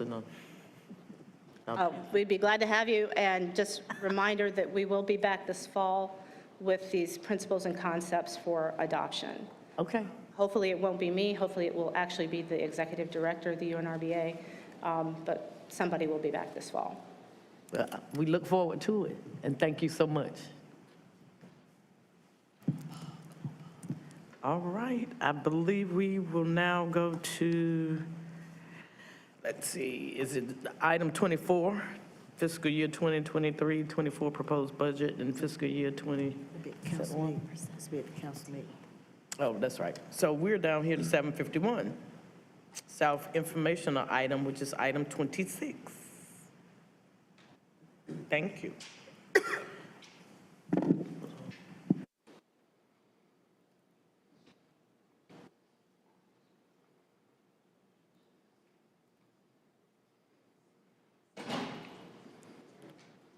All right. Thank you, Mayor O'Neill, Mayor Pro Tem Middleton. Excited to be here with y'all today while there's still daylight. I'm excited to, so one of the things we wanted to do today is cover 751 South, which you saw in your agenda packet for the May 15th deadline agenda. And this is a unique case and a unique situation, so we wanted to take some time today to do a presentation on it, walk you through the different elements of it, really help inform what your votes are on the 15th. So how did we get here? The North Carolina General Assembly did pass legislation in 2013 and 2014 that annexes the 751 South area into the Durham city limits effective June 3rd, 2023. This is the area that is just west of Highway 751 at the intersection of Fayetteville Road and Scott King. The developer has requested changes to the committed elements for this project. So there were some elements that were approved, and we'll cover that in a minute here. And this is the utility extension agreement that we'll cover in a minute as well. We have 2 utility extension agreements today to cover. So going back to where 751 South is, you can see in the map, it is just west of Highway 751, again at that intersection. So the first thing I want to do is walk you through the timeline of how we got here. In August 2010, the county commissioners approved a zoning for this area that was a mixed-use zoning with a development plan. Y'all are familiar with development plans and the commitments that are attached to them and how they work. So this was in the county jurisdiction at the time. In June 2013, the City Council voted on the annexation and the associated utility extension agreement and voted to deny this. In August 2013, the North Carolina General Assembly passed session law annexing 751 South into the Durham city limits, effective June 3rd, 2023. In this session law, they approved the utility extension agreement and commitments that were part of that utility extension agreement. In June 2014, the North Carolina General Assembly updated the session law, updating some of the annexation parameters. May 15th, City Council will vote on amending the utility extension agreement and the direct translational zoning associated with it. The annexation will then be effective June 3rd, 2023, automatically because of the session law. So you will have 2 utility extension agreements before you to consider when you take your vote. The first one we'll call UEA 1. This was recorded as part of the session law. This has significant commitments that were proffered on it. This also includes a mixed-use development plan. And this, if council does not to approve UEA 2, UEA 1 will remain in effect as it's recorded and in effect now. UEA 2, which is also in front of you, and it's attachment G in your materials, the applicant has proposed amendments to the recorded UEA, updating some of the proffered commitments, making some amendments, and removing some commitments. This is known as UEA 2. This also includes the mixed-use development plan and the updated proffered commitment elements. So what you will be voting on May 15th at the public hearing is not the annexation itself, as that will be automatically effective. You will be voting on UEA 2 to approve the amended commitments in that. And if you do not approve UEA 2, UEA 1 remains in effect. Additionally, you'll be voting on the direct translational zoning. At the public hearing, this would be the mixed use with a development plan and residential rural that apply to the site. And the reason these are being consolidated is because we have 60 days to apply a zoning designation once an annexation becomes effective. With July recess, that's why it has to be done in May rather than waiting the 60 days. Lastly, I want to cover kind of the 2 things as you just heard you're voting on UEA 1 or 2. So UEA 1 is the recorded utility extension agreement with commitments. This commits to 1,300 residential units. It's a mixed-use development, so there's also 300 square feet of office floor space maximum allowed, 300,000 square feet of commercial allowed. There's a minimum vertically integrated commercial space required as part of those commitments. There's a dedication of 10% of the units at an 80% AMI for affordable housing for 15 years, tenure. There's a commitment to widen NC 751 to a 4-lane divided roadway from the southern property line of the site to Stagecoach Road. I apologize for that misspelling, that's bothering me too. Widen NC 751 to 4 lanes from Stagecoach Road to Renaissance Parkway, and also a commitment to donate 10.5 acres for either an elementary school or 22.5 acres for a middle elementary school campus to Durham Public Schools. So this is what is recorded as of now. What council would be voting to consider is Utility Extension Agreement 2. And these are the updates to the utility extension agreement. The applicant is proposing to increase the number of residential units from 1,300 to 1,753 units, to decrease the maximum office floor and commercial areas to a respective 150,000 square feet, to decrease the minimum vertically integrated commercial space from 75,000 square feet to 37,500 square feet, to create an option where in lieu of the 10% of units being designated as affordable, donating $2 million to the dedicated housing fund in lieu of the 10% of the units being constructed, removing the commitment to widen NC 751 to a 4-lane divided roadway, removing the commitment to widen NC 751 to 4 lanes from Stagecoach Road to Renaissance Parkway, and then donating $1 million to Durham Public Schools in lieu of the land donation options of 10.5 or 22.5 acres.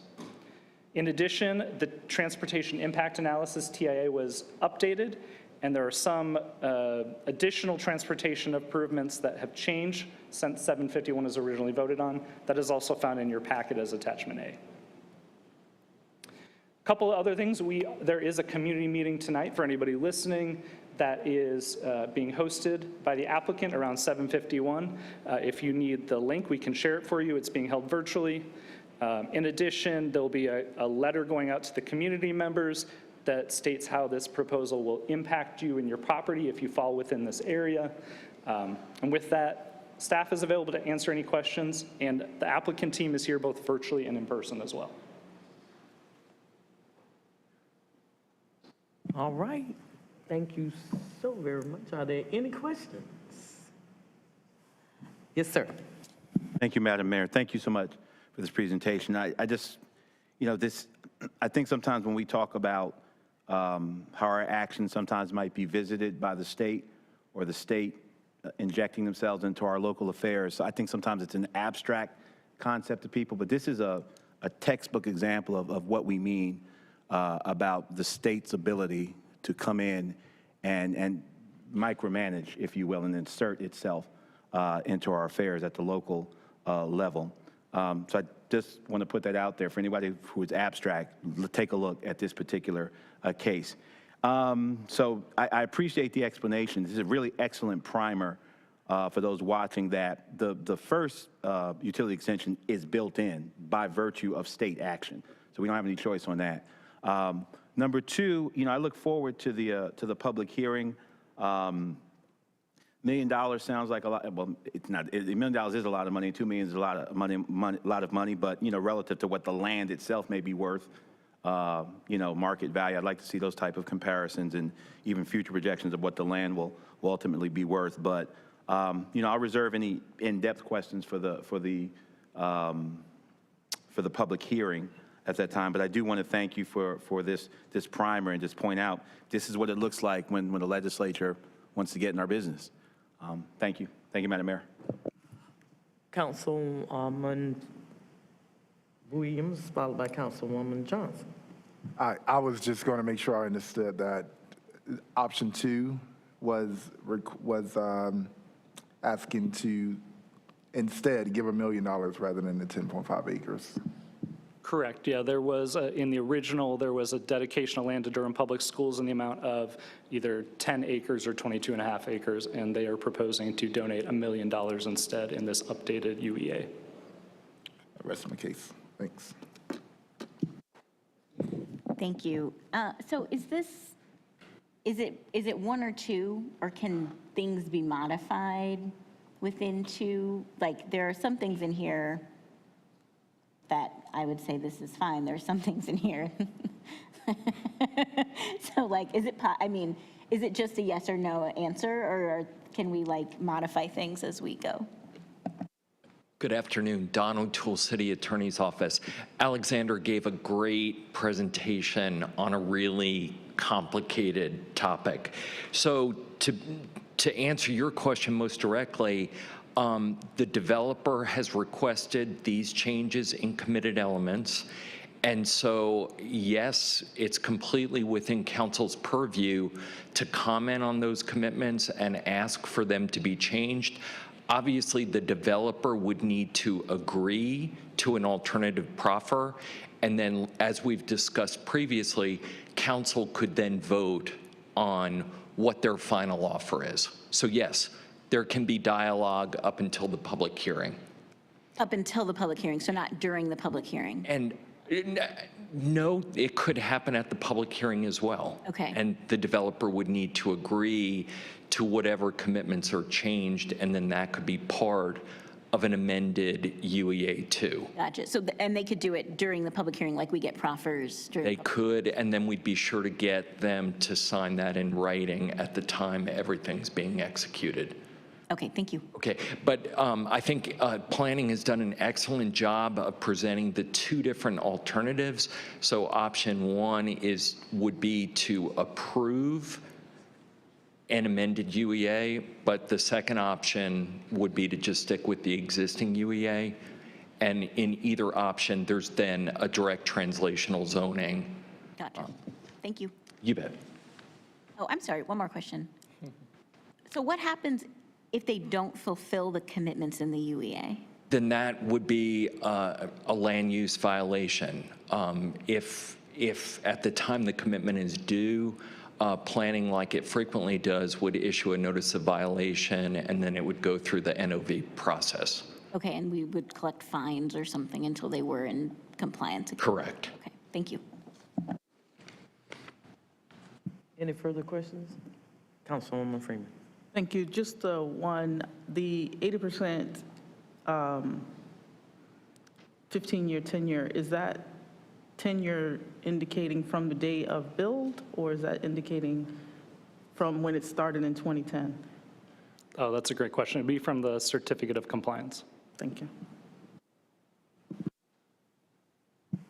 you. Anything further? Thank you so much, Mr. Cahill. We appreciate that. We now turn to our Public Works Department for item number 31, FY 2024 stormwater rates.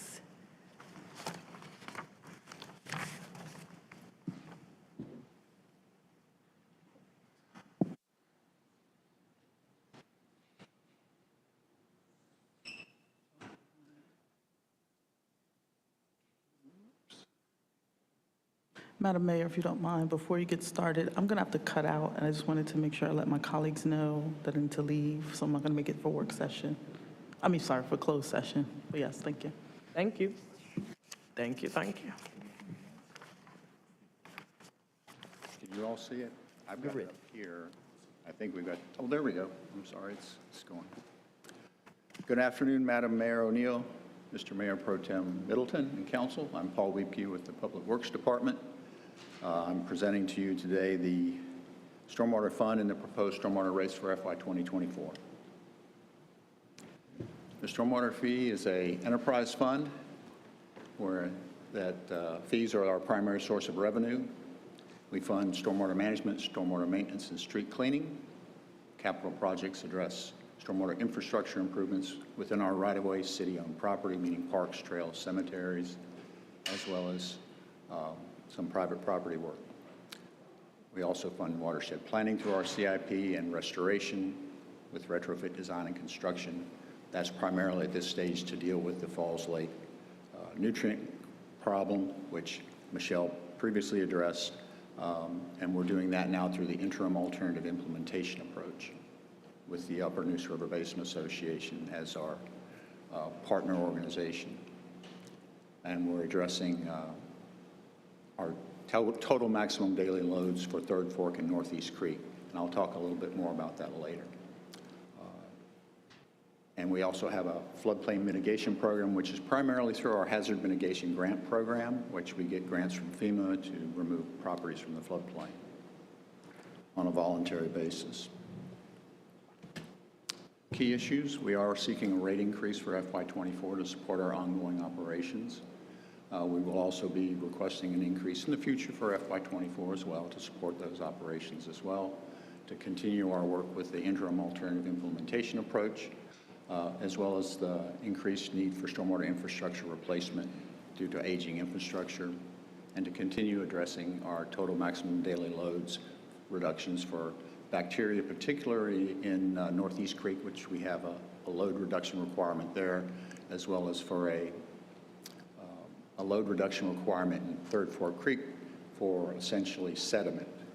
They call that turbidity is what the standard that's officially violated there, but in practical terms, it's sediment. We also will be, you'll see in the future slide that capital projects will peak during FY24 and 25 rather significantly. Our stormwater infrastructure replacement is continuing. Our Jordan Lake rules will be rewritten beginning this year. It's a rather slow process. It will take a number of years to get them complete, and those rules were in effect many, many years ago. They went into abeyance, and they're going to be coming back in 2025, maybe 2026.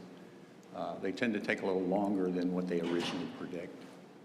The Falls Lake rule readoption process is supposed to begin in January 2024. The interim alternative implementation approach for the Falls Lake rule will remain in effect until that readoption process takes place, so there won't be a gap in those rules. And Michelle got into our ongoing re-examination of Falls Lake through the UNRBAs. We did renew our permit. We submitted our application in early April for our National Pollution Discharge Elimination System permit in early April. So we are deemed permitted for our next cycle, but we'll be negotiating that permit over the next 6 months. Our proposed stormwater rates that we've worked, we want to thank our colleagues in finance, Tim Flora and Mindy Taylor, work with us with the stormwater rate model we have. This is some of the data that comes from it. I just draw your attention to the end balances before operating reserve. It's one of the bolded items, the two lines together. You'll see that there's, at the end of 2023, there's a little more than $30 million. At the end of that this current operating year, at the end of 2024, there'll be slightly more than $14 million. And at the end of 2025, that dips to $5.8 million. That's an operating reserve. Basically, we'll be pulling that down. That's where the funding for that large capital outlay in FY24 and 25 will be coming from. The next line down you'll see is there's a deduction there for operating reserve, and that's for in the future if the utility needs to go out for debt service, you need to have that line in there to have that opportunity. And that's the main purpose of this slide anyway. I'll get into the rates a little bit later. This is our CIP spend projection. This is part of the model. We have to predict what our spend is going to be, just like the water and sewer rates. This is our capital spend, which is a large portion of what we have to spend, as well as our operating budget. But this has a major influence, and you'll see in FY 2024 at the bottom, the next to bottom line, the capital outlay for 2024 is a little over $22 million. In 2025, almost $21.5 million. It's a little bit of an outlier there. Primarily, that's due to the South Ellerby Stormwater Restoration Project, which will be beginning the final phase of construction. There's $7.8 million needed for that project in 2024 and $8.8 million needed in 2025. We also have a larger than normal capital outlay for our major stormwater infrastructure line, which is LK 107 you see there, $6.5 million and $6.25 million. We've got a lot of projects coming along, as well as we're going to be doing some work through our design team with a cast-in-place product, which we won't have to dig up the road to actually rehabilitate the pipe. It's a rather interesting process that's been around for many, many years, and it's good because it doesn't disrupt the flow of traffic when you do that, or not nearly as much. Mr. Whipke, why is the stream gauging station line, LK 108, why is there nothing in there? That's an old, I should have deleted that. That's an old project that's been it's been closed out for some time, and I apologize. That's there. That's no worries. It comes back because actually, I think next year, We might be adding one, but it won't be in a capital line. Got you. Thank you. That's, I think, why that was an oversight, is because it's, the value of it isn't enough to put it there. We coordinate with the U.S. Geological Survey, and a bit of the money comes from them. So Right. I think we're able to swing that one without a capital need for that. Got you. But we are gauging them. Oh, yeah, we've got gauges out there. They've been out there for years and years and years.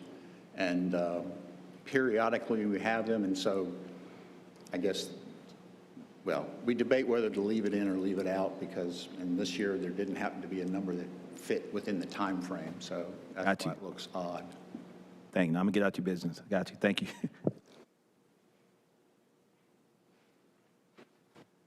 Customer bill impact for the proposed FY24 rate increase. Tier 1 residential is proposing 75 cents per month increase, which amounts to $9 per year. Tier 2 residential will raise rates $1.55 per month, which translates to $18.60 for the year. Tier 3 residential will have a monthly increase of $3.11, which amounts to an annual increase of $37.32. Our non-residential customers will see a $1.55 increase per equivalent residential unit. That's what an ERU is. An ERU is 2,400 square feet of impervious surface. And you can think of that as a typical residential impervious cover lot. You can't really translate it to square footage of a house, because most houses now are 2-story. They're not 3-bedroom ranches like they used to build years and years ago. But that's the statistic that's used, and commercial properties have much more than that, and that's how you account for there. And it'll make more sense in the next couple of slides that I have. Our estimated accounts and revenues by tier, we have a little over 85,000 total accounts. Tier 1 customers, we have almost 30,000 accounts. Tier 2 residential, we have slightly over 39,000 accounts. And Tier 3, just over 9,600 accounts. Non-residential, or the commercial accounts that this ERU rate applies to, we have approximately 6,454 accounts. And you'll see on the other side in the other chart, or other pie chart, that our non-residential, basically our commercial customers, account for 66% of the revenue, or $17.8 million of the $26.8 million total, and that's 6,454. Now, this could be, one of these customers is Duke University. One of them is South Point Mall, and large properties that have a lot of impervious cover. And to further go on, Tier 1 accounts for about $1.8 million, or 7% of the revenue. Tier 2, $4.8 million at 18% of the revenue, and Tier 3 at $2.4 million at about 9% of the revenue. So the commercial side is picking up a lion's share of the, and this is part of the reason why, is because impervious cover generates the runoff, and that's where the pollutants are coming from. So our monthly bill benchmarking for Tier 1, we're middle of the pack there, $4.95 with our proposed rate. Tier 2, slightly above the middle of the pack at $10.25 per month, and our multifamily and commercial rate, $10.25 again, and slightly above the middle of the pack. But our relative position with our peer cities has remained the same over the years. Our monthly residential stormwater rate history back to 2010. We typically have a series of rate increases, and we go flat. As I mentioned before, we're proposing another rate increase in 2024. After that, we have a number of years where we're expecting the rates to remain flat. In 2028, we're looking at potentially maybe a 30-cent increase. I'll show more of that on another slide, just to show you the reasons for that. Well, now, that was on a previous slide. I'm sorry. I can go back to that one if you like.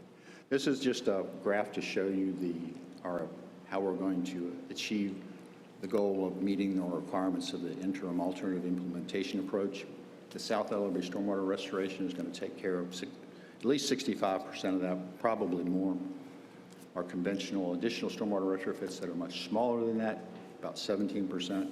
Green infrastructure being our Filterra devices, infiltration devices like the bioretention cell that was put at the General Services facility that opened not long ago. That's another facility we can account. We've got partnerships with the Durham Stormwater Conservation District to do small-scale retrofits on residential sites. As Michelle mentioned earlier, we've got the Lakewood Avenue Stream Stabilization Project. Innovative technologies, that's one thing we're looking at, and we're working to find a site for that, and I'll provide you some more information on that in the next slide. One of that is in particular the algal turf scrubber. We're scoping for the site selection of the algal turf scrubber location within Durham County right now, and the South LRB stormwater restoration, the site remediation and soil removal has been completed as of December, and the bid for construction of the wetland, which is phase 3 of that project, the final phase, should be late fall of this year. And that's my presentation. I'm happy to take any questions you may have about the program.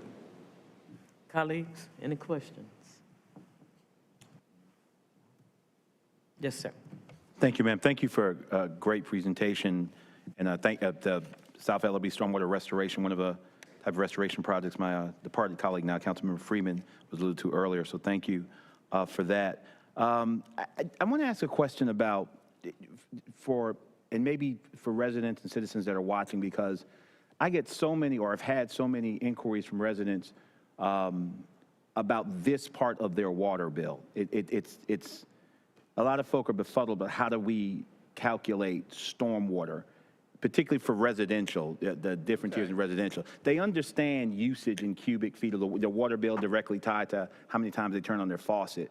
But there's a mystery surrounding how we assess stormwater fees to residents. So would you just kind of demystify that a little bit? Well, it's purely on the vertical or the horizontal. Well, how much impervious cover do you have? It doesn't translate to the square footage of your house. Right. It could if you had it could potentially if you had a single level home. But now with multi-story, that's what might confuse people a little bit more. But less than 2,000 square feet is tier 1, 2,000 square feet, but less than 4,000 square feet is tier 2, 4,000 square feet and above is tier 3. Got you. A couple of years ago, I had a spate of residents who saw like. And we have a FAQ on our website that explains all of that. Got you. Got you. So if you've had no improvements to your house, you haven't put in a driveway or put any more concrete or anything, and you see like this incredible spike in your stormwater. Yeah, if you had no impervious on your lot, you should not. Right.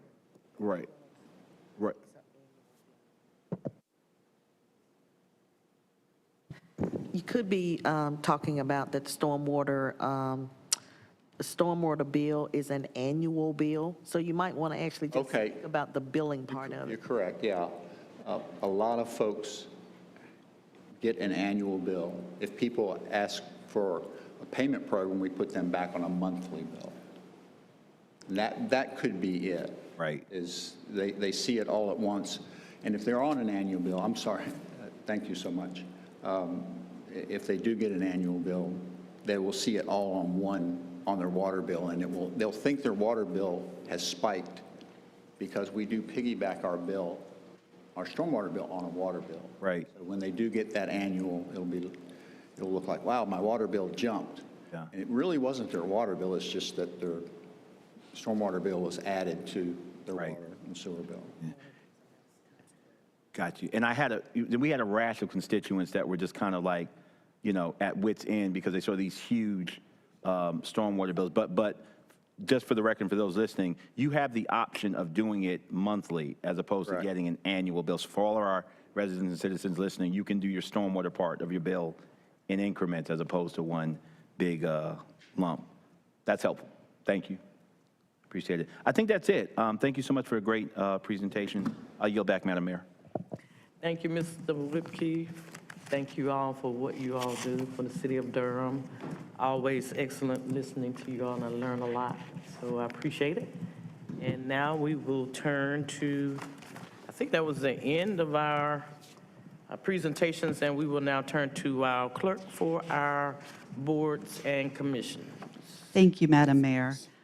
Good afternoon, everyone. The Board, Committee, Commission, and Task Force nominations are as follows. Casey DeCosimo is nominated to the Carolina Theater of Durham Board of Trustees, A. DeMarcus Williams to the Durham Cultural Advisory Board, and Brian Powell to the Durham's Workers' Rights Commission for the category of diverse backgrounds. And this is the end of my report. Thank you. Thank you, Madam Clerk. I'll now turn to our manager to settle our agenda. Thank you, Thank you, Madam Mayor. For your consent agenda, I have items 1 through 3 and items 5 through 23. For GBA, I have item 4 and item 24. And for GBA public hearings, I have items 27 through 31. Thank you. Thank you. I'd like to entertain a motion to settle our agenda. Move. It's been moved by Councilman Williams and seconded by Councilwoman Johnson. All those in favor, if you would sign by raising your left hand.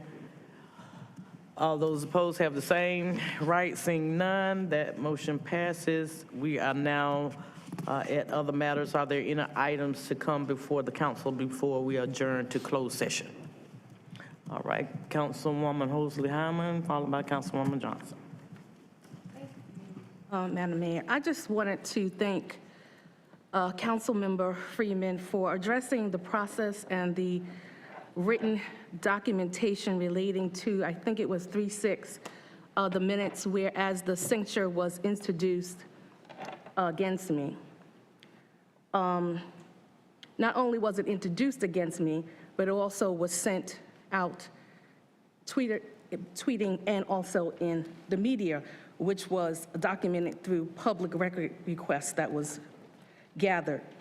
So I also wanted to say that according to the City Council procedures adopted by the City Council on September 6, 1994, and then revised on November 8, 2012, Policy 2.14, censuring members, was not followed. I would just like to say that this issue has not only caused me trauma, but also has caused me to, I feel, work in a hostile work environment.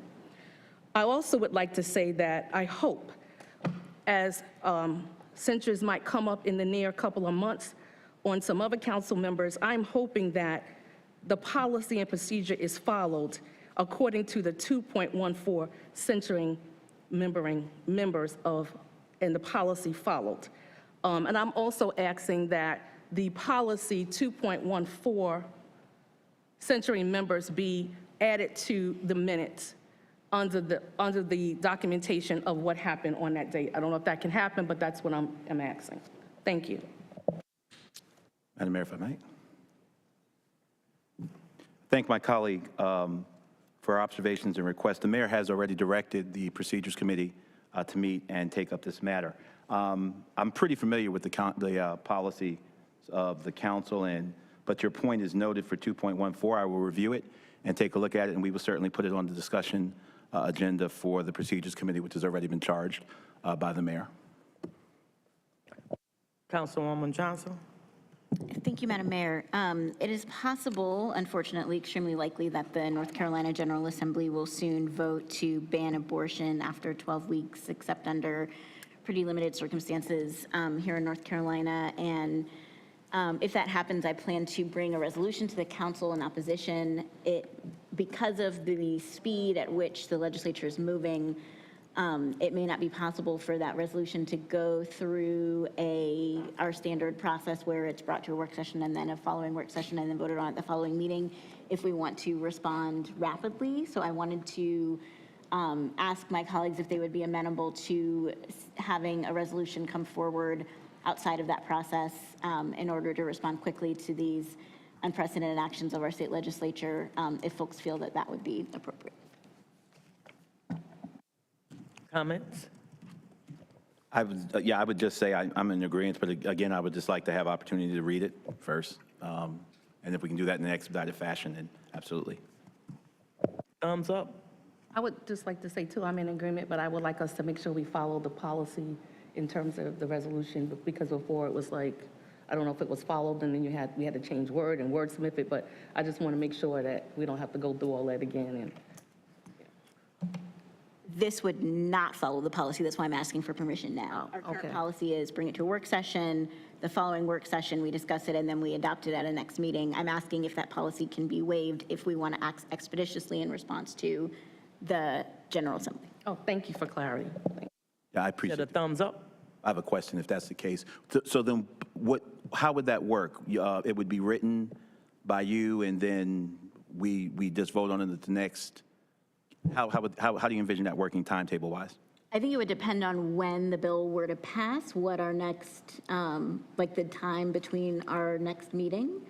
I would write it, send it out to folks, and people could decide whether they wanted to vote on it at the next meeting or whether they wanted more time to consider it. Thank you. Thank you so much for the clarification. I'm good with that. Madam Mayor. And I know, and again, being that my anniversary is tomorrow for a year, I don't know what the policy and procedure is, but I know that you do have a policy committee. I think that Mayor Pro Tem is, correct me, is the chair, or Johnson is the chair, but I would like to be able to also sit on that committee if possible. All council members are welcome to meetings of the Policy and Procedures Committee, absolutely. All right, so just to make sure that we have clarity on the proposed resolution that will be coming forth, let us get a thumbs up that this will come as a draft and time may waiver because of the action of the legislature. So this will not follow the normal procedure. And as soon as, I'm sure you will let us know via email when you're thinking it will come and we will need to act. Okay. Yeah, I'm sure we'll all know when the bill passes, and it's, unfortunately likely to be very soon. Thanks. Thumbs up. All right. All right, we shall adjourn to closed session. We should be up there by 4:35. That good? Yeah, 4:35. That'll give folk a moment to take care of personal needs. Bullet City strong.